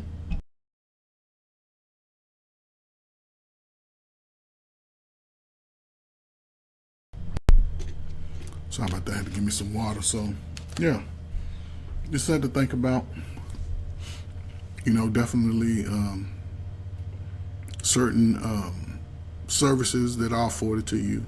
You have a child. And the best time to do all this is young. When your child is young, maybe age 0 to 3. Age 0 to 3. And again, anytime you go to school, whatever age the child is, regardless, anytime you go to a school or anything like that, the military, you let the courts know. You let the courts know on your own. You don't have to go through the agency to go to court. You can just go and fill out the documents at the family court, and they'll set a date. Typically, it'll take 2 months, because what they do is the courts will notify her. And the courts move a lot faster than the agency. So the courts may get their letter out by the end of the week, because they'll put it in the mail, boom, she'll get it the next week. They'll set a court date. About a month later, boom, boom, boom, you in and out. Have all your documents in a row. She might be mad, but you can't worry about the person being mad. He might be mad, but you can't worry about the person being mad. Don't worry about it. Keep your feelings out of it. Just think about yourself and the child. Keep your feelings out of it.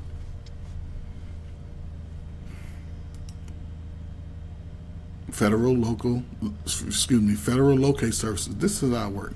Federal parent locator services. That's the big umbrella. Boom, that's the big circle. Federal case registry. Right. Now every case is in the registry. This is the big. Everybody that has a child pretty much going to a register.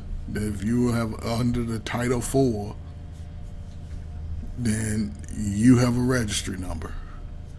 National Directory of New Hires. So anytime you go to a job, every job in the country, whether it's a mom and pops, if they have a W-4, I-9, and they filing taxes with you, they get a notification from the parent locator service. Everybody's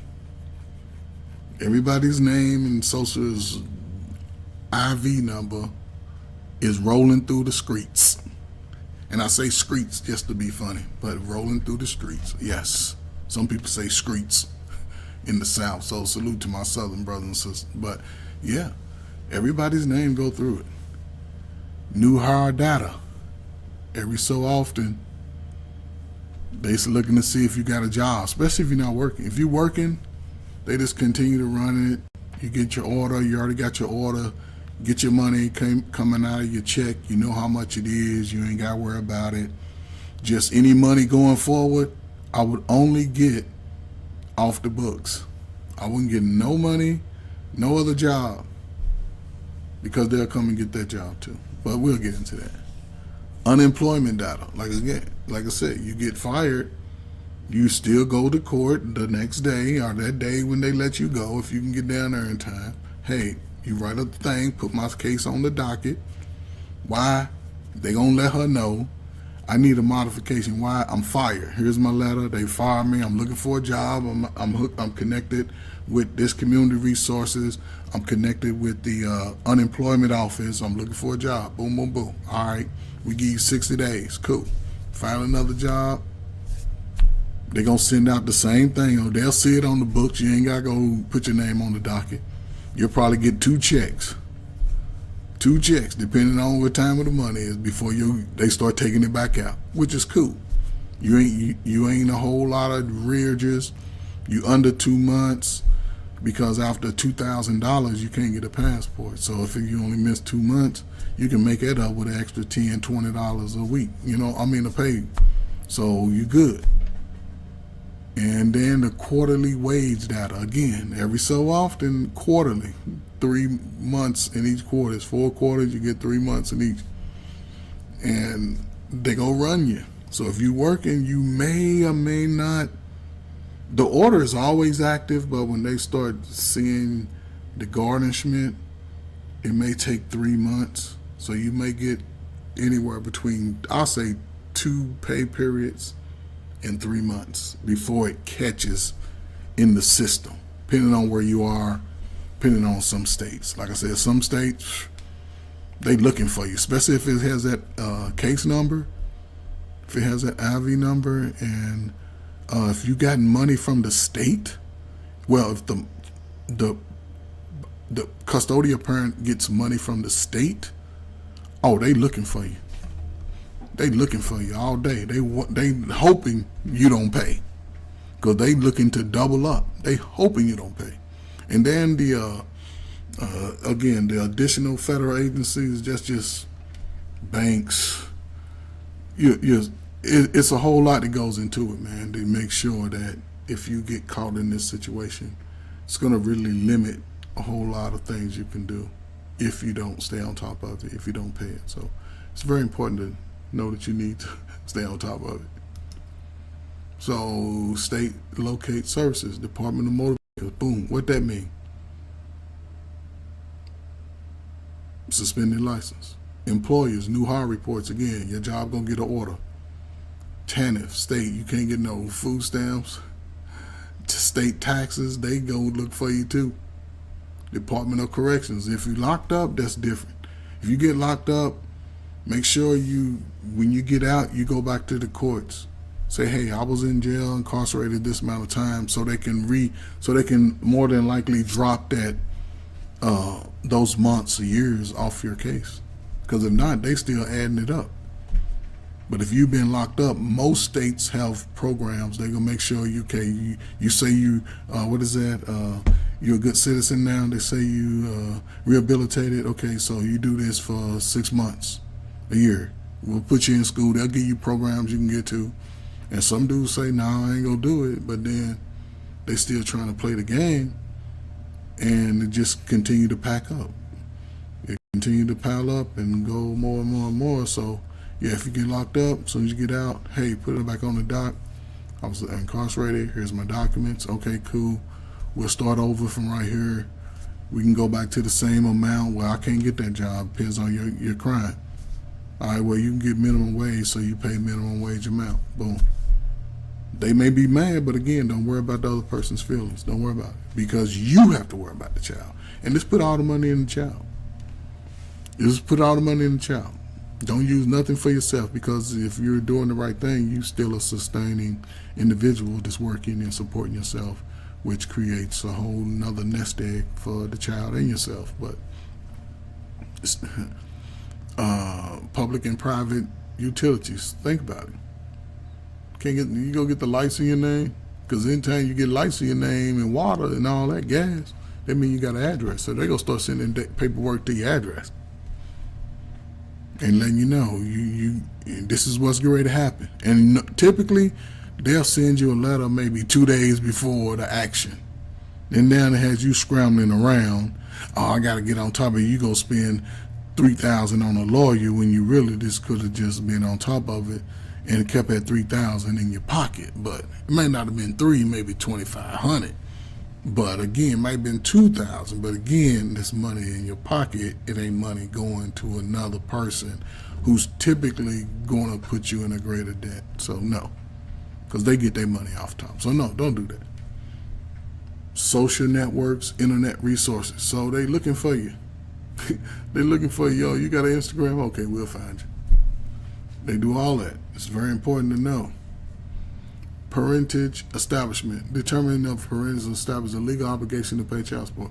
Yeah, again, it's just the DNA pretty much saying starting at that moment. Parentage can be legally established in several ways, including marriage, voluntary acknowledgement. So marriage is meaning you want to be a stepdaddy. You come in as Nug Nug and Bonquisha's my kids. I want to be the dirter. Yeah, okay, that can come back to bite you.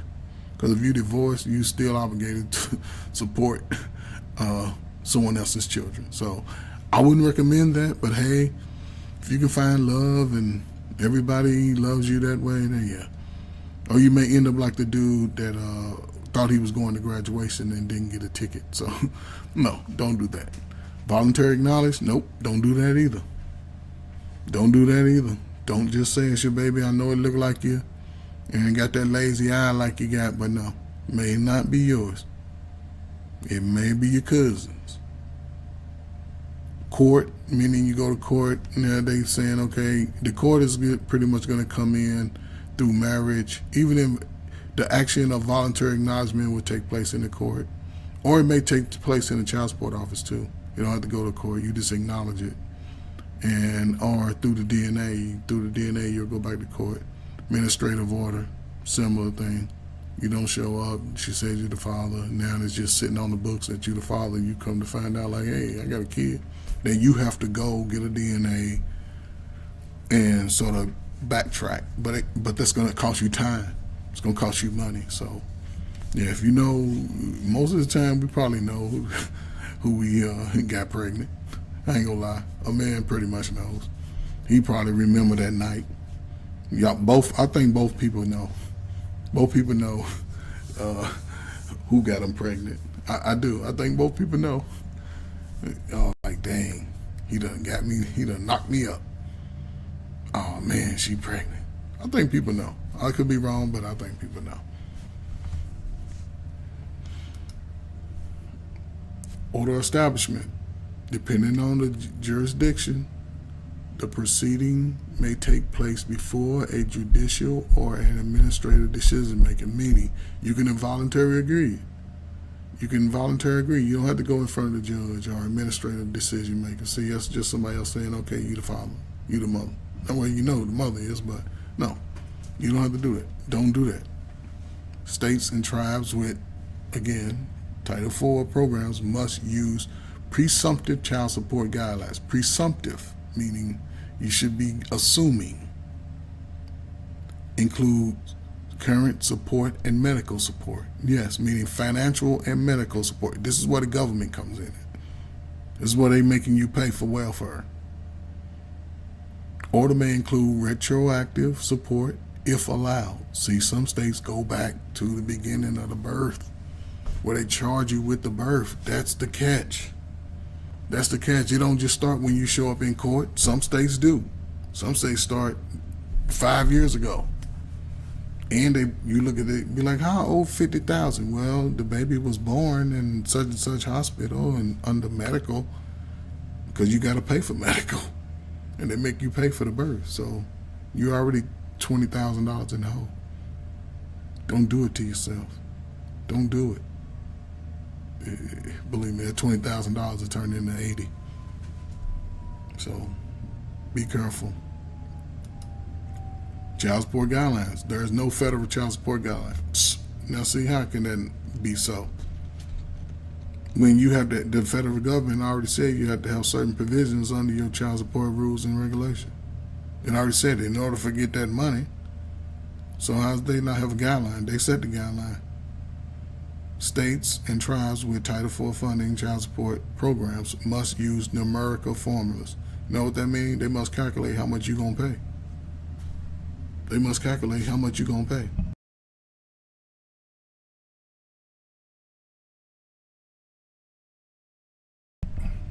So, I don't believe that.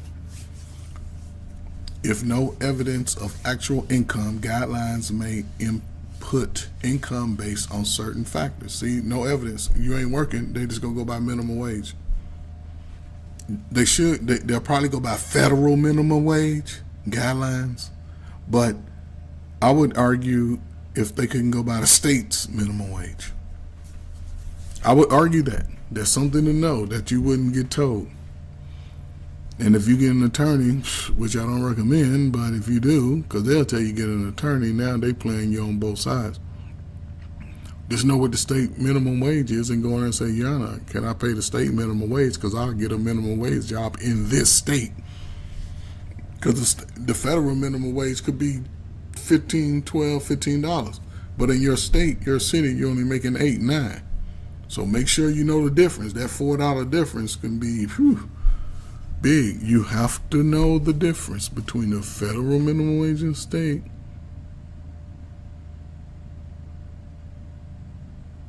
So know the difference. Formulas must include non-custodial parents' income. Most, it didn't say all. Most also include custodial parents' income.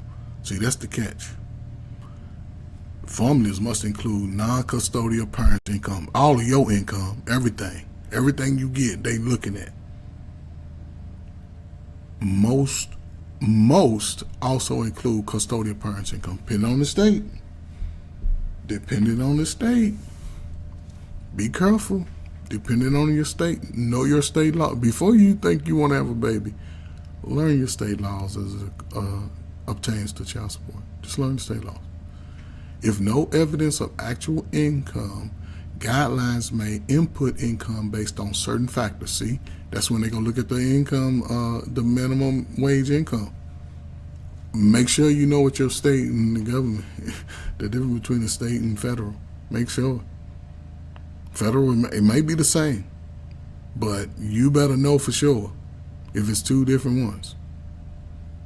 Depending on your state, you better know for sure, so do that. And because they're going to use a formula, whether you're working or not.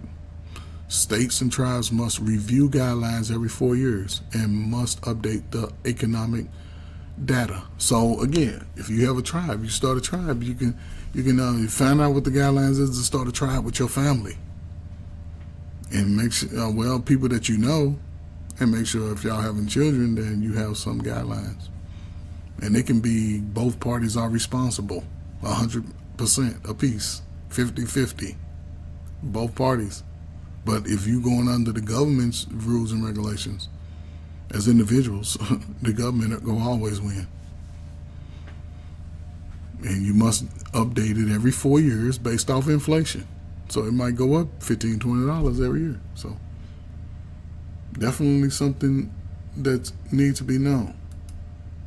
Modification. Child support does not automatically change with changes in employment income. See that? You can get fired if you never go to court to get it modified. It'll stay the same. If you get a raise, it may not get increased because you didn't go to court or the non-custodial parent didn't go to court. Child support orders does not automatically stop when employment ends. See, if you get fired, again, child support ought to keep going, and support keeps going. You never have to not pay until the baby's 18, and unless you're in prison. But even then, you have to show after you get out for them to recant that amount. A parent may request a modification in financial circumstances change. Yes, anytime you lose a job, you get a job, you can always go down there and volunteer. I would never volunteer to pay more. I would only go if I lost my job, because they're going to be researching. You're on the wheel anyway. They're going to be running your name through every so often anyway, so they'll know. But if you lose a job, don't wait 4, 5, 6 months down the road, because by that time, 90 days in, they coming to find you. They're going to lock you up and take you in front of the judge and say why you ain't pay. Then if you just got a job, then they're going to lose that job, and then you got to go to court and deal with that. Most people uninformed will get an attorney. No, the day you get fired, the day you quit, hey, I lost my job. I couldn't do that, but I am going to look. I need a little time, and they'll work with you. They'll be like, cool, Mr. So-and-so, Miss So-and-so, yeah, what would you like to do, man? Look, I'll find me a job in 60 days. All right, we will come back. And when you do get a job, say, look, man, I got to go take care of some little something. The day they say you hired, when you talking to the boss and manager, say, look, on this day, I got to go take something down here to let them know that I'm working. And if you're still there, cool. When you get on the job, work the job. Do a damn good job. Do a good job on the job, so they won't have no problems retaining you and making sure you get past that issue. So if whatever job you apply to, if you go work it, be your best, do your best. You never know. You might get your break. You might get your break. But don't go in there grudgingly thinking, oh, I gotta work because child support. No, you have to work. 1, to take care of yourself. 2, to ensure your child gets what he or she needs. That's why you're working. That's why you're working. But if you think about it like, oh, they got me, you might want to get out of the little boy phase or the little girl phase. Why are they making me pay? Well, welcome to life as an adult. But again, if you stay on top of it, it could benefit you. But you can have, and another thing, when you stay on top of it, you can go to court and say, hey, Your Honor, I want my child. I'd rather have, listen, I'll pay the money, but I'd rather have mandatory time with my baby. I need that. You learning all these games, video game, the baby don't get to play with you. You learning how to play sports and the baby don't get to do it with you. I don't know. I think that's where, you sort of have to step outside your pride and get away from people's feelings. The hell with their feelings. Because that change could also come through the child. Now the baby 15, 16, guess what they're going to go to court with? They're going to go to court with you. I want to be with my mom and my dad. Why? Because this person over here, they ain't right. They've been mistreating everybody. But again, it seems cruel, but hey, ain't this the modern time? And people are going to a modern direction where they're not willing to work with each other and everybody wants to fight. Make sure you're armed correctly in the fight. So again, if you do lose a job, please go down there, let them know what's going on. If you get a raise or something, I would just let it work out its own process. Because even if you switch jobs, the same order is going to come to the next job until the modification period rotates back. Maybe 3 or 4 years. It depends on the state. It could be every 6 months. They'll run it through. Oh, and something new. Some states are like that. Some states are petty. They got strenuous child support laws. Some states are real petty. And I don't know how it works for every other race, but I know for black people, they're going to make sure you pay the highest amount. And they ain't going to let you get by it all. Little Timothy, little I don't know, Matthew or something, they may get a slap on the hand. And they may get to pay $150 the whole entire order. They're going to look at your raises. So all of that is calculated. So child support may be increased or decreased. Yes, that's why you go get your modification. Even if you just say you get 2 or 3 jobs in 1 year, you still go to court 2 or 3 times. And eventually, of course, be like, well, sir, listen, man, this is what you're going to pay, man. Ma'am, then they're going to try to work with the mother. See, if the mother is not on any state assistance, they'll be trying to be like, well, ma'am, you want to work with them. But if it was the state money that you like getting welfare, Link and AFDC and all that, and the baby got a MECA card, the state would be in there talking crazy to you. Well, you need to da-da-da-da. But that's why you got to have the information so you can go in our arm and say, I need a modification. I got fired. I got laid off. You know, don't go in there talking about, yeah, I got a new car. I got to make my car payment. They'll be like, oh, you can make a car payment, but you can't make a child support. Matter of fact, we're going to increase it. You can't be running around telling her all your new stuff, telling her friends nothing. Because some people will go back and tell her, girl, you just got a new car. Man, she just got a new Bentley. So, you know, who's thinking about the kid there? But, yeah, just make sure you sort of stay on top of it because it does help you in the long run. It seems like a great monumental, I guess, issue, something that's really weighs heavy on you. But over time, say over the kid turns 8, 9, and 10, it starts to lighten up. You know, it starts to lighten up. You've got the understanding of, you know, the relationship with the mom. She'll see the child sort of being a better person, a better young man, a better young woman, more respectful than the other youngsters who ain't getting no help from nobody. And I think it pays off in the end for both parties. Because now we want to be proud of our children. A lot of people ain't proud of their kids because they know they done raised some fucked up kids. And the kid is only messed up because that's how we raise them. But most people want to be proud. They want to say, my baby's smart. Yeah. But a baby can't be smart if we don't teach him to be smart. I want to say my baby is a great athlete. Baby can't be an athlete if we don't teach him. My baby's a great drawer, artist, painter. You know what I'm saying? My baby love fashion. My baby know how to put together some stuff. But a lot of us don't teach that, and we just get them caught up in the money. But part of our money is making sure our child is being the best person that they could be, not having social emotional issues, being outgoing, being a participant. Those things pay big. But I don't know. It's a modern time, man. Modern mindsets are very selfish. So. Again, anytime you need to get a modification, make sure you go. Don't let months go by. Go immediately. The day of, you get let go or you lose your job. Make sure. Importance of timely requesting modification. See, just go back to what I said. Arrearages can bill quickly and automatically become judgments. Yes, so arrearages, when you got to pay extra $20, and they'll do us a few times, then they'll just be like, well, he's playing. Many states charge interest on unpaid child support, yes. And this is where you get caught up. When you don't pay for 6 months, a year, or whatever, they charge interest. And that interest doubles and triples monthly. Interest ain't like child support.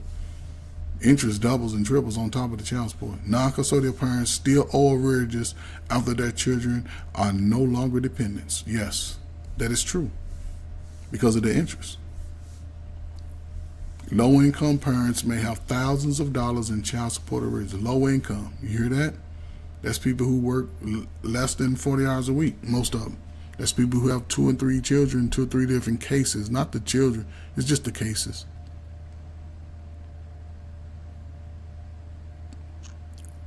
See, and some of the reasons why the parent failed to request modification when unemployed. See, boom, we didn't say anything.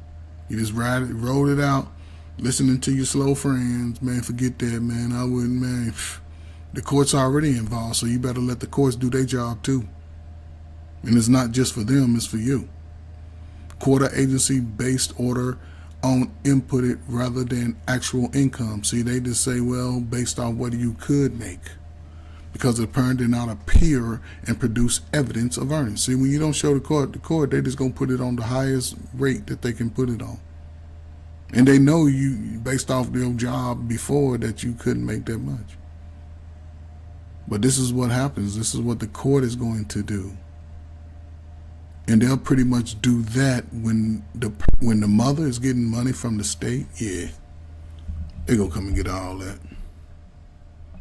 They gonna come and get all of that. So that's the catch, man. That's why you have to be very careful. You have to be very careful. So again, fair use, man. Listen, man. Hit the like, share, subscribe. Hit the like, share, subscribe button, ladies and gentlemen. Salute everybody who stopped by his main event Fro, man. Yeah, so again, just providing a little information, man, on how to just maneuver out here, whether you're a young man or young woman and you may have a child or may be considering have a child. So yeah, it's important information to know, man.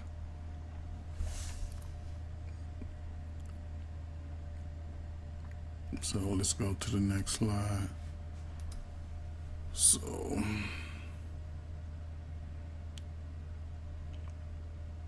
okay, real.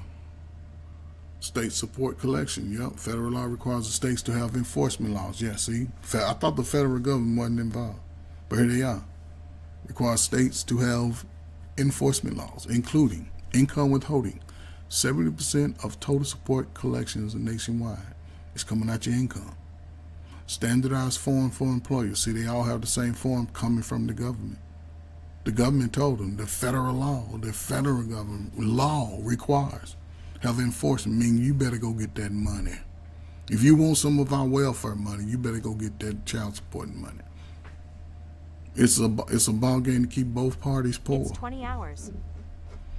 Reporting of arrearages to credit bureau. See, yeah, they gonna report it to the credit. So now you got bad credit. You can't get that car you want. Financial institution data match. FIDM. Oh, financial institution. What, you in a credit union? You got a bank account? What? You got a bank account? Oh, he owe money. Go get all that out of there. So if you know anybody ain't got no bank account, you better ask them how much you owe. You better ask them how much you owe. State income tax. See? Yeah, I'll just say state and federal. Forget all that. State and federal. They both gonna stop. They both gonna get your little income. License suspension. Ooh wee. Now see, that's the one that'll put you in jail right there. Cause your job is on the other side of town. That's how you get there. Your car. You can't drive your car. Now you can't get to work. That's the one thing that can maintain you, your car. I can get to work. But when your license is suspended, you get pulled over, they're going to impound your car. So you're going to lose that little investment. And you might have paid it off. Or if they report, they're going to impound it, then they're going to report, then you still got to pay for the car. And they're going to put all these crazy ass markers like the car was damaged and all of that. So you fighting that. And the courts ain't gonna help you. So it's just the whole snowball effect that'll really get you. So, just be careful, because they gonna stand all your information out. All your information out. And every employee is gonna get the same order if it's one established. Federal support collection. Federal laws provides for federal enforcement remedies, including federal income tax refund offset. See, it's just more. Passport denial. Federal criminal non-support prosecution. Federal administrative offset. See that? Federal criminal non-support. You can just go to jail. not only they, take your passport and money, you're just gonna go to jail. Federal administration offset. Yeah, they're gonna charge you for that information. They're gonna charge you for the birth. They're gonna charge you for everything. That's why those numbers rack up very quickly. People owe $67,000. It ain't for the mother. It ain't for the father. It ain't for the child. It's going to pay for other costs. So be careful. Intergovernment cases. Such cases can be from other states, tribes, or foreign countries. That means you got a child support order that is going to travel with you. There are laws, agreements, and international treaties specific to cases between jurisdictions. Meaning all of these other countries have agreements with the United States. So they will find you and they will enforce those laws. They may even bring you back to the state. And those countries may even they'll definitely take your passport and tell you you're not to come back until you get it taken care of. Case proceedings occurs without caseworkers or parents traveling to the other jurisdiction. Yeah. But you can also go to those places and say, hey, I need a modification, especially if you're working out of the country. I need a modification. And they'll proceed with it. It may take a few more months, but they'll proceed with it. So, 2 standardized forms. So the forms are similar to the one they were sent to jobs and employers here. Limitations, different laws, policies, and procedures. They may not be as informative as here in the States. They may be a little friendly, may be less friendly. And just tell you, hey, you have to do it on your own. So you have to be very careful that even when you try to avoid it, they will look for you outside the country if they can't find you.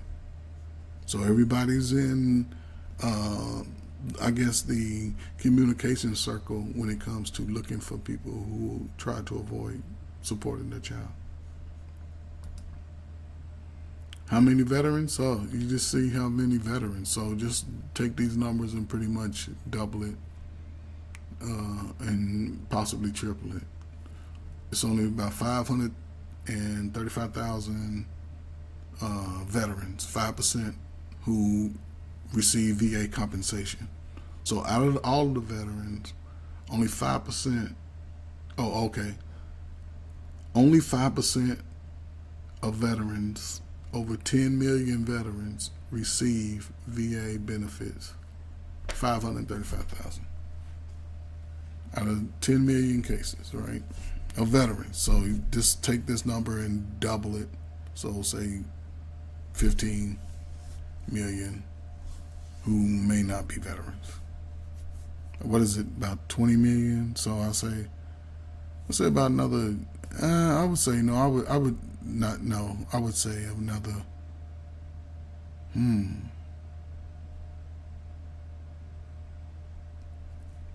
another 6 or 7 million people who are not veterans.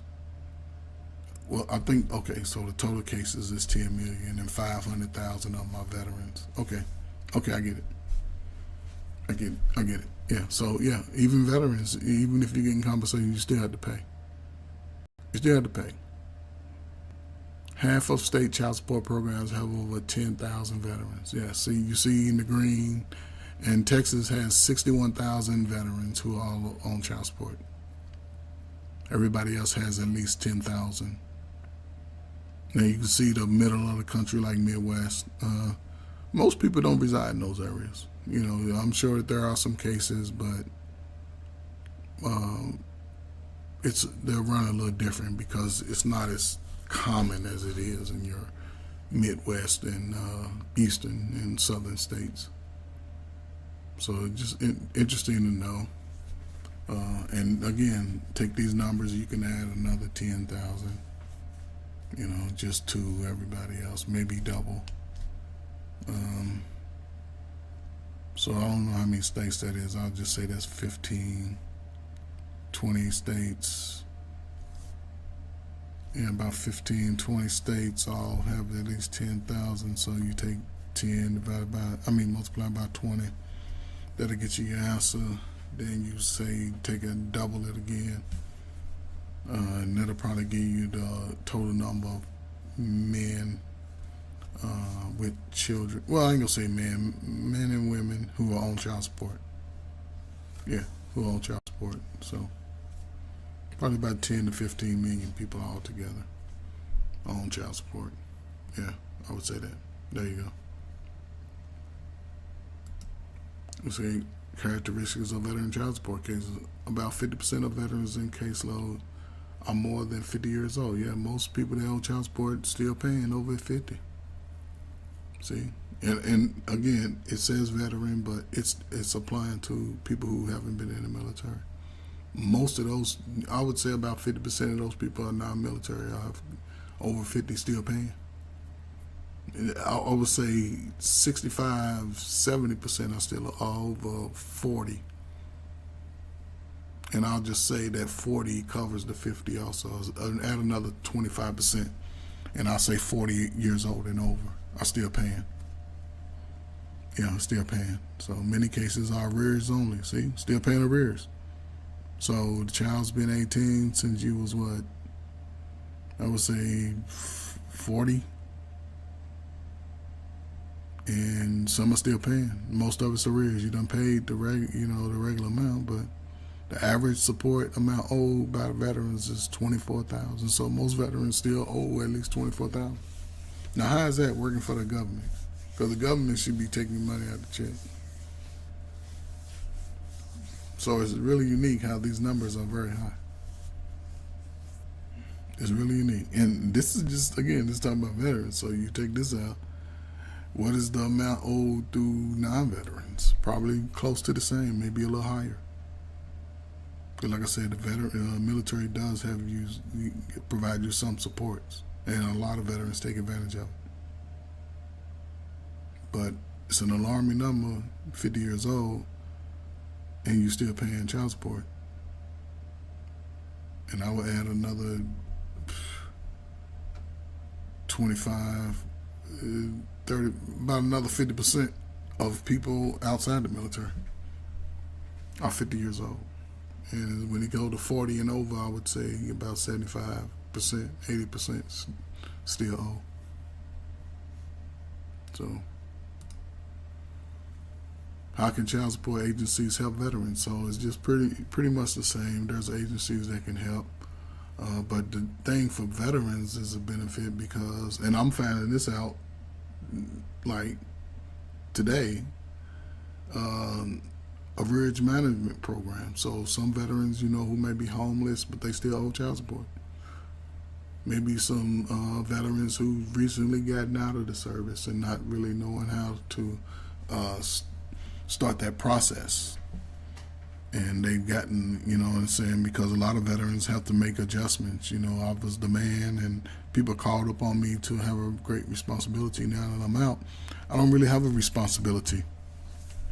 I don't have anybody to look up to me. Nobody calling me sergeant, master sergeant. People barely speak to me. So it's just different, and I think that's one of the best things that can happen to veterans is that they provide these resources.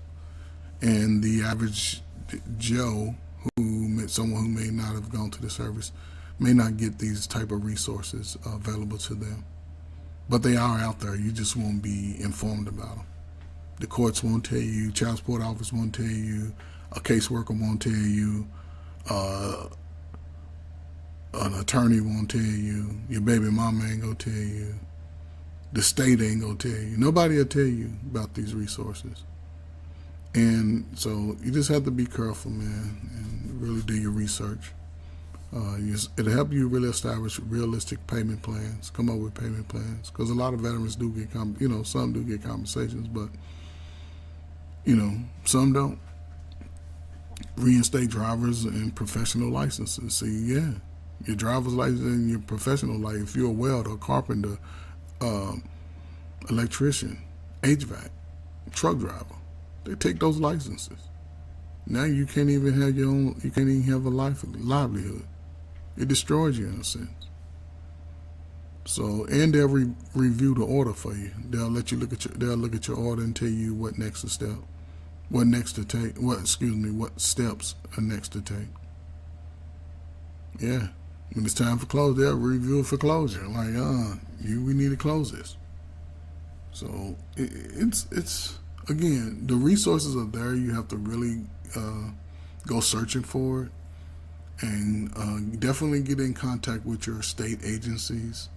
You can always Google it. You can contact 411 in your state. I think it's 411, 311. What I think 411, and just ask them about certain programs that assist you, not necessarily a veteran.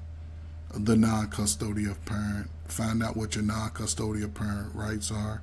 Definitely do that. You can find out that through the state. Document everything. Document everything that you do. Don't ever go without documenting anything. You can just keep a running note in your phone.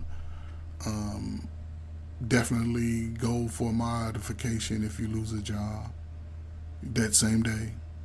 Anytime your income changes for the better, I would just let the modification take place within that 4 years, unless you feel like, hey, I can do it. But you never know what the courts will say. It may be a different judge, because judge sometimes come to court today mad at their wife, mad at their kids, mad because they lost some money, and they can take that out on you.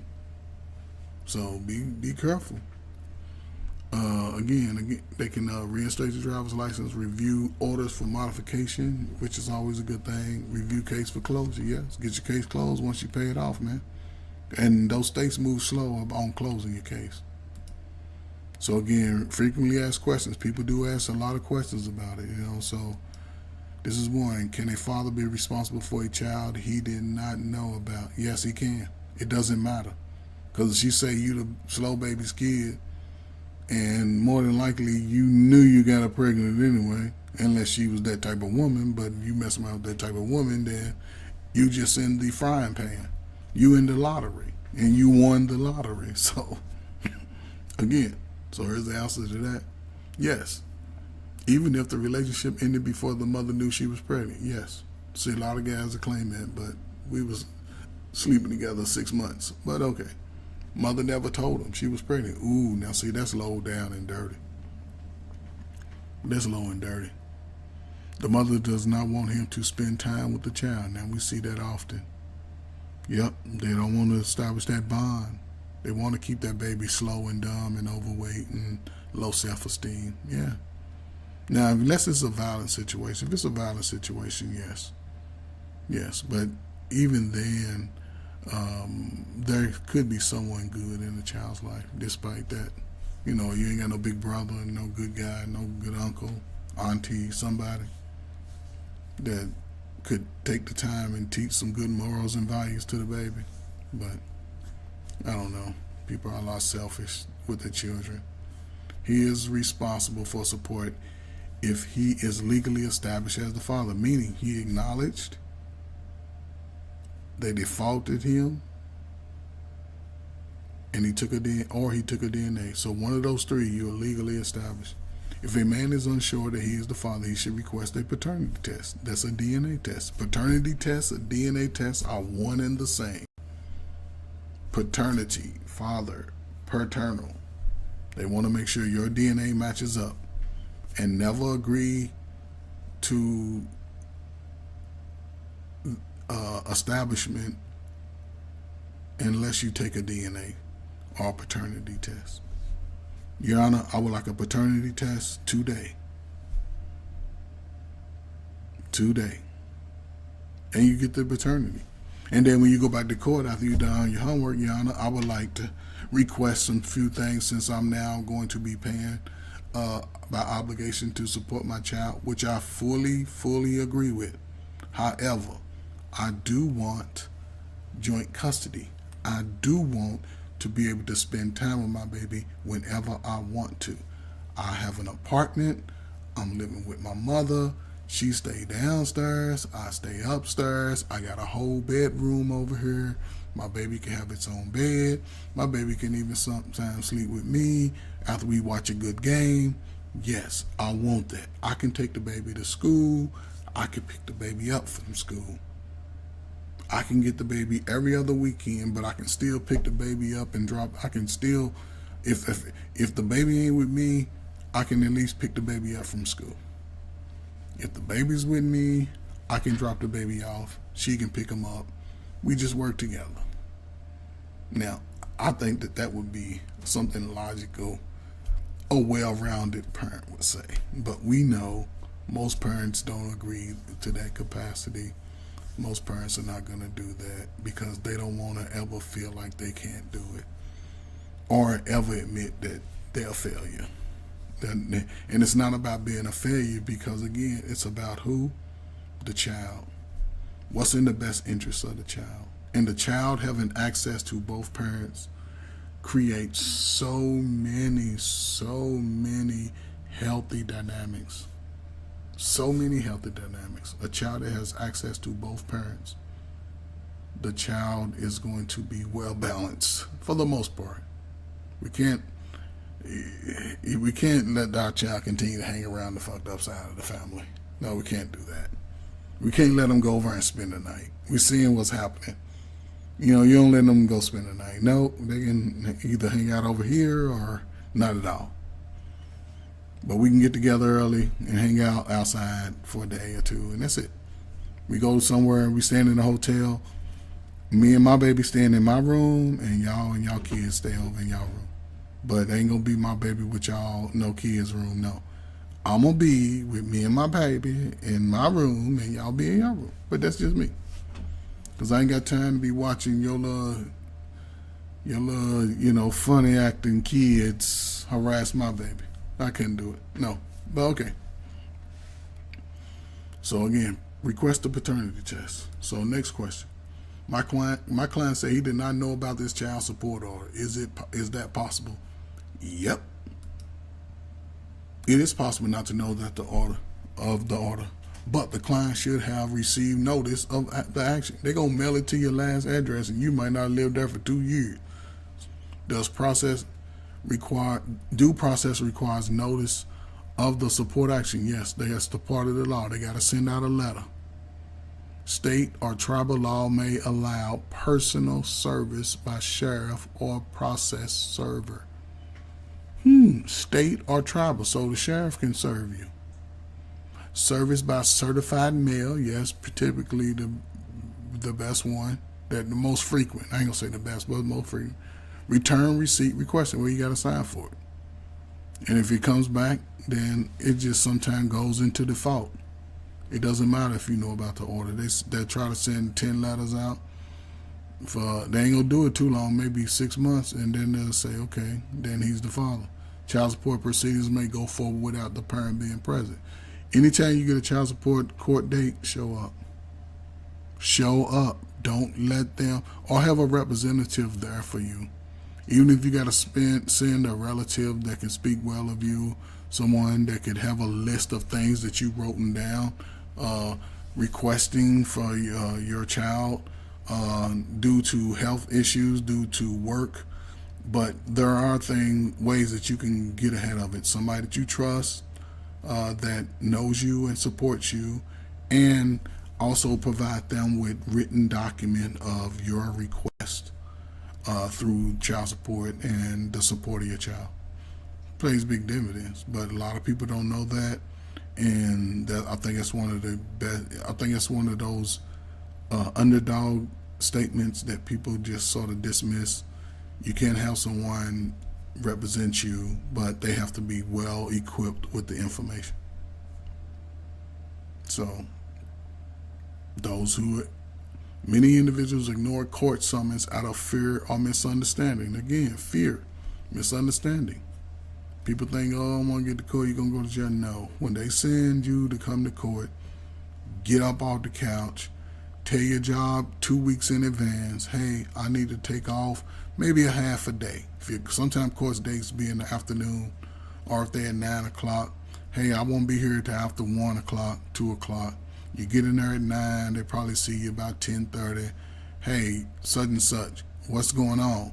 Your Honor, look, I was da-da-da, you tell me a little lie, Well, look, you know you got to pay. You're out of here. I work here. Take the money out. Let it start rolling. Get to the job. Work hard so you won't get financially bound. Because those who quit jobs, those who run, that money adds up quick.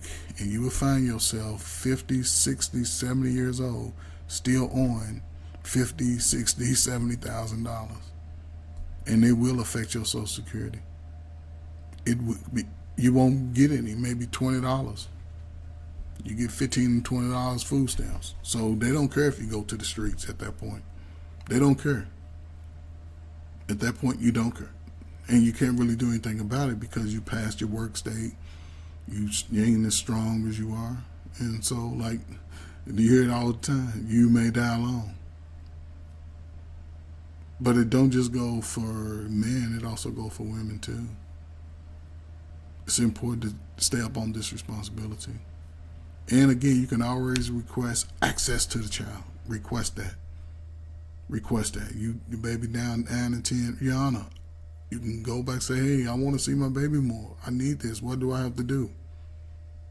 You can ask the mama, and they'll say, y'all can agree. Look, baby mama, look, I want my baby. I'm coaching. I'm doing something. I want my baby there.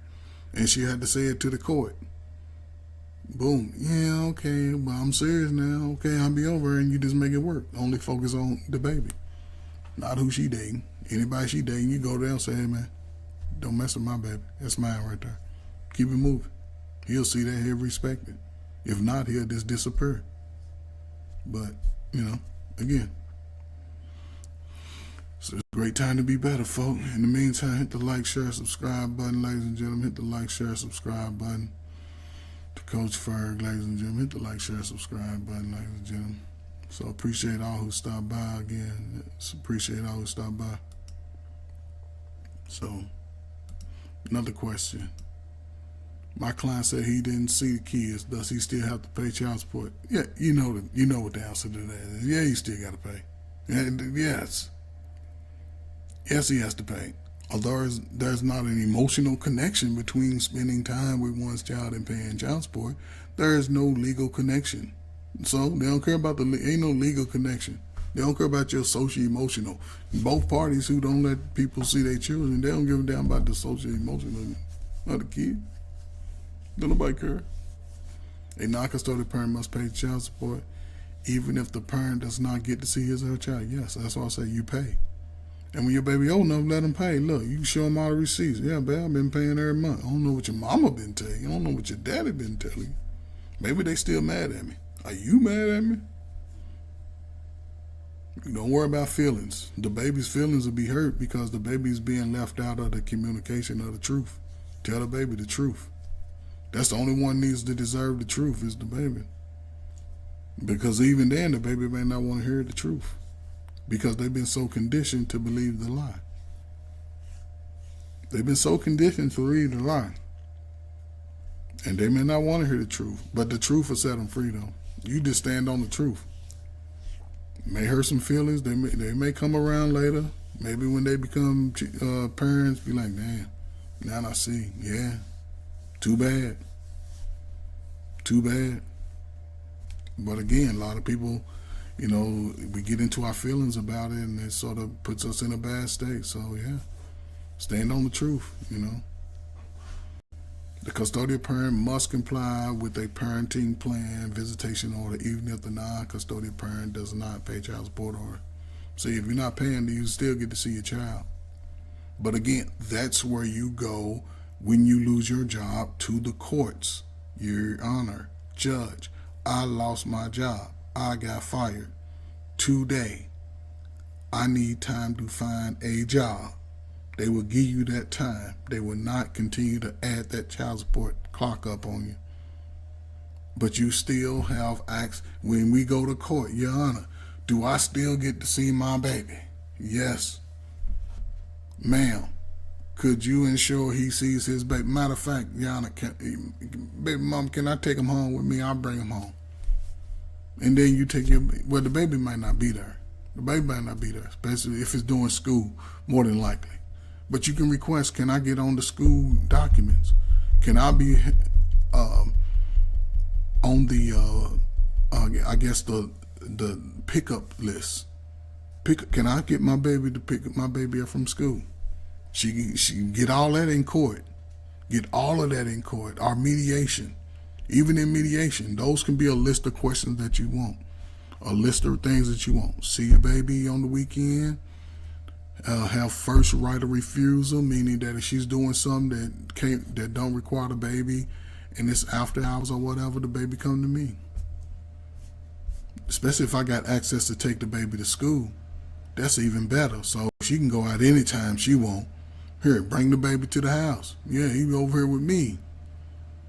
But now most women got to understand, when you let that baby go to that man, that baby, if he's a decent dude, regardless of how he was too cute and he was cheating, if he was cheating, then more than likely y'all didn't really have nothing.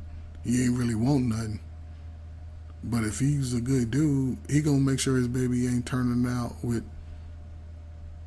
he gonna make sure the baby's being protected. He gonna make sure the baby ain't nobody putting no Diddy all on him. But, again, it takes two people working together. So don't not allow the father to see the child. We know most dudes ain't out here doing bad things to their children. Just give them access to them. Let them step up. Sometimes it takes that for a man to step up. But you knew he was still acting like a boy when you met him. So allow him to grow up. It'll change both of your lives, because you don't have to stress so much about always looking for something else. Hey, baby daddy, can you get little Nug, little Bonquisha? Yeah, I'm at the hair. I'm getting my hair appointment. You know how long they take. All right, they be at the house. Could you get them when you get off work? Cool. Guess where he gonna be at when the kids get out of school? Sitting right out front. What's up, little Tone? Come on. Daddy. Yeah, what's up? We good. We ready to go get something to eat. We ready to go get some ice cream. We ready to go do something. We gonna help them do the homework. And when she come over and pick them up, they done already had their bath. They ready to bed. She can go home and play her little whatever, her little TikToks and all that. Make sure they doing something constructive. Hey, y'all lay down. When the sun go down, everybody sleep. That's how it's supposed to work on school days. When the sun go down, all the kids are asleep. I don't give a damn. Even if you're a teenager, you go in that room, you lay on your back with the lights off. I don't care. Hey, your phone on, 11 o'clock, I'm turning the phone off anyway. It's over. Yeah. It changes the lives. Get them conditioned and programmed to be able to be productive. Get some sleep. But again, I'm just an old guy trying to pass some information. I don't expect a whole lot from it, but it's going to be there for you. So if you have any interest in how to maneuver around the process of child support, supporting your children, this video will be here for you. So again, you must pay regardless if you have an emotional connection or not. If you only just pay. So it won't affect your licenses, your ability to work to pay. Don't avoid paying. So, will the child support agency enforce the visitation terms of my child support order? Now, this is the crazy part. Watch this. No. Child support agencies does not receive Title IV. See, the agency don't receive it. It's coming from the state to handle access visitation issues. They just gonna make sure they enforce the order. They the ones that go send the letters out. They the ones that's gonna send the police over to your house. Some state child support agencies help establish parenting time plans when establishing a supporter. So they just set up the visitation. Like some cases special cases where it's one of a parent, non-custodial parent has some legal issues, some dealing with children, they're going to make sure the visitations are supervised. If there was allegations of abuse or neglect, those visitations will be supervised by a state worker. That's all. Child support agencies may refer you to client or other resources. They don't do that. They don't do it. They don't really have about the non-custodial parent. Maybe I know most black men don't get no other resources. They don't get referred to other resources. Maybe white men, other races, but most black men don't. And the women will automatically. Yeah, the women will automatically get the resource. They're gonna send them to every resources that they can get. They're gonna push them to the state resources. Because when you push them to the state resources, guess what? One, you get these food stamps and this welfare. Guess what? You can only make a certain amount of money. You're gonna be poor for the rest of your life. And when you're 16, 17, you got a chance to get your own place, thinking that you're grown. Most of them will run to it, but they don't realize, like, damn, I can't really work. And it's your baby's at school, you sitting around all day. Then you start having meet nug now because they're around running around all day. And next thing you know, you got another baby. So it wouldn't benefit you at all to move that way. So always remember that. Court services are dispute mediation services that help with the parenting plans and access visitation issues. So it's just a bunch of mess. Child support agencies may refer your client to other resources. You are the client. So again, it can be, if it's an attorney, I wouldn't do all that. Such as court services or dispute mediation services that help with the parenting plans and access visitation issues. It's a bunch of BS right here, man. Because they're gonna send you somewhere else, and if the mother's not getting money from the state, they're not really gonna sweat the guy to pay. They'll just keep it on the record, so the order will always be there. Whenever he works, they'll just send it out to his job to take the money, start the money. But if he's on the state, they gonna come. The state go come and get him. State go come and get him. State go come to lock him up. So it's important to know this information. So let's go to the next one. We at the end. My client's monthly income is from federal benefits. Can child support agency garnish those benefits for child support purposes? Maybe, maybe not. It depends. A child support agency can garnish certain public assistance benefits, such as Social Security, Title II retirement and disability. So retirement disability for child support purposes. It may also garnish VA retirement benefits. It's a difference. VA retirement benefits. Supplemented Social Security income, SSI, cannot be garnished. See, the state won't let you garnish their money. But, see, they ain't going to garnish their money. The government ain't going to garnish their money. But with limited exceptions, a VA disability compensation cannot be garnished. See, VA disability is different from VA retirement. It's a difference. For more information, here's a site you can see, the government resource garnishment. And it's going to show every agency that's willing to make sure they garnish your money. My client says she has a different job now and cannot afford to pay the amount in that child support order. How can she get her support order changed? How you think that can be happening? Answer: if there is a child phone, she can request the agency review the order. Yes, either parent case can ask the agency review.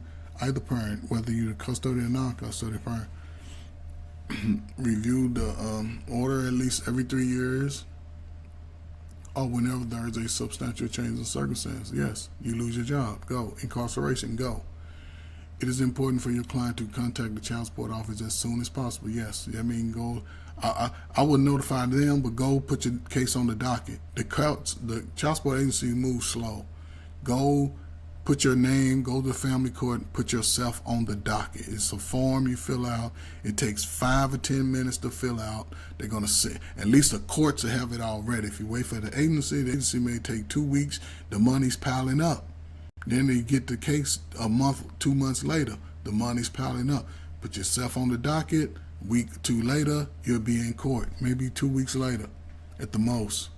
You'll be in court and they not adding it up. They'll say, oh, you lost your job on this day, so from this date, yes, you don't have to pay. So, but we're going to come back and revisit it in 90 days. John, I got an interview, boom, boom, boom, and let them know. But you still say, I want my visitations. I want that. I want to see my baby. I want to pick my baby up from school, take it to the doctor. I might not be able to pay for it all right now, but I want to be able to be a part of that. Yeah. So the agency will let your client know the result of its review based on the support guidelines there. So they're going to review it, modification. It might change, go up, yeah. Some child support agencies require the parents to file any modification action themselves. Yes, you have to do it yourself. For more information, again, there's the link there at the bottom. So we have another question. My client is a veteran who owes thousands of dollars a year, even though he is homeless. He has not worked in years. His children are now adults. Does he still have to pay arrearages? What do y'all think? Yes. How the child support agency may be able to help him manage his arrears. This is where the federal agencies, the veteran agencies come in. So veterans, if you have a child, you can go into these agencies and they will help you. Some state, okay, said, yes, however, the child support agency may be able to help him manage his arrears by reducing them or establishing a more realistic payment plan. Yes, they can help him establish a realistic payment plan. Some states have laws or policies that authorize the child support agency to manage arrears owed to the state for past receipt of public assistance. See what I'm saying? They gonna make sure they get their money. Manage arrears owed to the state. Arrears management may include forgiveness of interest. See, that could be the thing, though. That's something somebody can get into. Arrears arrangement can be, forgiving of interest. So any veteran, if you owe interest, you can go check that out. That's something that, I'm gonna use that advice to anybody. Arrears management may include a reduction of arrears owed to the state. Yes. So just arrears may be owed to the state, but the interest is different. For more information, yes, there's definitely a link here. You can apply to that state agencies. Child support agencies may be able to establish an arrearage payment plan based on the veteran's ability to pay. Child support agencies can do that. Child support agencies may also be able to suspend certain enforcement of the veteran. If the child support agencies may be, child support agencies may also be able to suspend certain enforcement of the veteran. I don't know why I can't get this right. Child support agencies may also be able to suspend certain enforcement if the veteran is cooperating with the agency to address his or her child support issues. Yes. So if you're cooperating, doing what you have to do, they may be able to suspend certain enforcement. So certain, not all, but certain. As long as you're doing what you have to do. Promising practices ability varies by state. Repayment plans. Child support agency works with parent to establish plan to pay current support and reduce arrears. Yes. Arrears management programs. Child support agencies agrees to reduce arrears when non-custodial parent regularly pays current support over time. Yes, child support agency. I ain't never saw one that really agree to reduce arrearages. I ain't never saw that. All programs address child support owed to the state.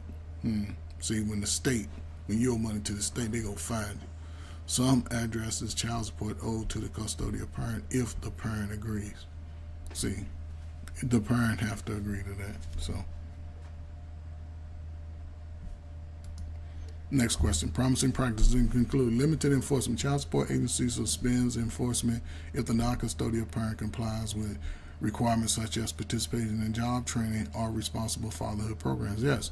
So if you spend time in prison or jail, you don't have like a meaningful employment, you can participate in these job training programs and responsible fatherhood programs. So they suspend enforcement, meaning they won't send you to jail, they won't lock you up, they won't suspend licenses if you have it, but you have to say, hey, I want to participate in these job training programs. They have them at the courts. And I want to go to this fatherhood program because they like that. They like that. And it might teach you something about yourself on how to be a better parent than what you may have experienced. And you may land a job that you never thought you would be working in just based off in those programs. Job services. Child support agencies actively participate in job training or employment programs for non-custodial parents. I don't know. You have to definitely check with your state and local agency. Definitely have to do that. Here's the link here if you want to check it out. But you can definitely check that out. Promising practices conclude a suspension of order upon incarceration by law. Incarceration results in an automatic suspension of the current support order or is the basis of the modification. Yes, if you go to jail, you can definitely let them know, because they may not find out. Even though they're sending you, they may not find out for a few months. But yes, say you go in for 30 days, 60 days, and you get out, you can always let them know that you were in jail. Fatherhood program, child support agency or court requires participation in fatherhood program. Yes. See? They have them, but they don't offer those. You don't get that as information. You don't get this for the agencies. You never walk in the agency and be, oh, we got a fatherhood program. You think you'd be interested? They don't do that. It's a way to just get you caught up, so you have to be careful. So again, this is just where the information comes from. And here's the page here, OCSE homepage, Office of Child Support Enforcement. And it's federal, but they don't put the federal on there, so they don't want to attach themselves to it, but they set the guidelines for each state. So, so this is just the page itself. And this is how it breaks down. It talks about veterans. However, the information applies to whether you're a veteran or non-veteran. But for veterans, it provides a little bit more resources because the military is similar. It doesn't want you to fail, even though they may understand you go through hardships, but they don't want you to fail. And they'll put resources available to you to ensure that you can succeed. So, but even non-veterans can contact their local state agencies about these programs. They have them. They just don't offer them to you. And if you don't know, they're not going to inform you. They hoping you don't ask about it because they want you to continue to fall through this financial despair, and it's going to create emotional strain, physical strain. The child is going to suffer the most. The mother's going to be stressed out. Your communication is totally off, and the child will grow up to be maybe worse off situation. So definitely start doing a lot more research. Check your city, your state, the government regulations on it. Everybody plays a part. Everybody. So just a last few slides here. And here's some more links. You can click on the information, more for parents. You can go to these agencies. It's going to give you state by state laws to assist you in navigating through the child support process, whether you're the father or the mother. If you're a non-custodial mother, these things still apply to you. These things still apply. Maybe you were on drugs, participating in whatever behaviors you was doing, and things weren't going your way, but now you sort of gave that life up, but you do want to have a relationship with your child and support your child any way possible, then there is resources out there for you too. It's not just for men, it's for men and women. But we see for the most case, child support is really obligated to the man. Just by default, they allow most mothers to have primary custody, which is not always the best thing for the child. But, for men, there are opportunities to get ahead of this and not always put yourself in a bad situation. So, last slide, again, more of the front page of what's going on. Just more of that. Give me 1 second. Let me see. Here we go here. So what I'm going to do is, before I close out, so again, man, I just want to appreciate Dr. Fritz Frost. Thank you, brother, for stopping by, man. And I really appreciate just opportunities, being on YouTube. It's helping me learn a little bit more about myself. It's helping me appreciate more about myself and decisions I've made in my own life, and just walking that path of learning to, better myself and being respectful and taking information learned, regardless of who's teaching it, who's providing it, and using it to provide me a better outcome, man. You know, I'm still learning and growing. Um, my best years are probably behind me, but I know I have a lot of good years in front of me, and I'm gonna use them to my advantage. I'm gonna use them to help. Um, I do want to make an announcement before I go. Like I said, I been looking at some opportunities to sort of get back in to schools in a way that I could sort of provide my, I guess, my expertise and my um, motivating abilities to help young people just be better, have better outcomes than what a lot of us are struggling with today, and just providing that service to those that really want the help, those who are looking for the help. I know YouTube sort of doesn't allow that for the on the grander scale because most people have already gone through life and the harsh parts of life. But it's a lot of young adults out there, a lot of young people looking for a better way, looking for the information to have a better outcome, and that's something that I'm seriously thinking about. I've put in a few applications. I'm just going to see how those applications get responded to, and I'll keep you posted and keep you updated. But again, man, salute, man. Everybody enjoy the rest of their Sunday. Relax. Make sure you got your meal in you. Kids are fed. Everybody's got their bath. Clothes are folded. Dishes are washed. The sheets have been washed. Everything's clean for the new week, man. We're going to our, third week of July. Again, sort of the hottest parts of the summer. Drink your water. Drink your water. Drink your water. Drink your water. Drink your water. Can't stress that enough. Eat more fruit. If you're going to exercise, make sure you pick a good time of day where you won't overheat.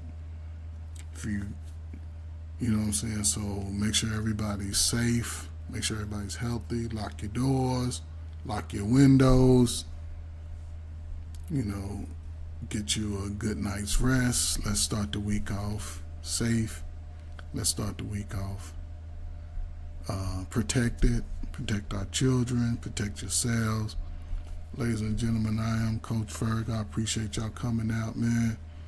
Again, man, salute to y'all, man. Salute, salute, salute. I want to thank y'all for joining me. Ladies and gentlemen, hit the Cash App at Coach Ferg 03 at Coach Ferg 03. Hit the like, share, subscribe button. I appreciate y'all hanging out with me, man. Again, salute Unhinged Main Event Fro, man.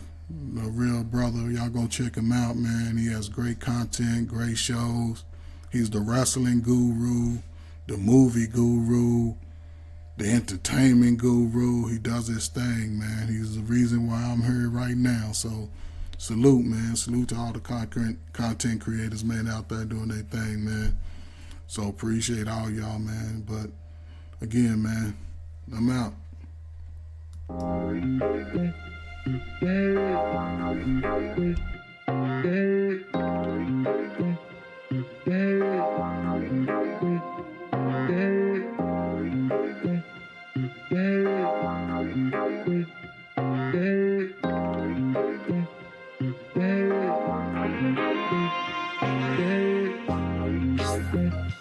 Yeah.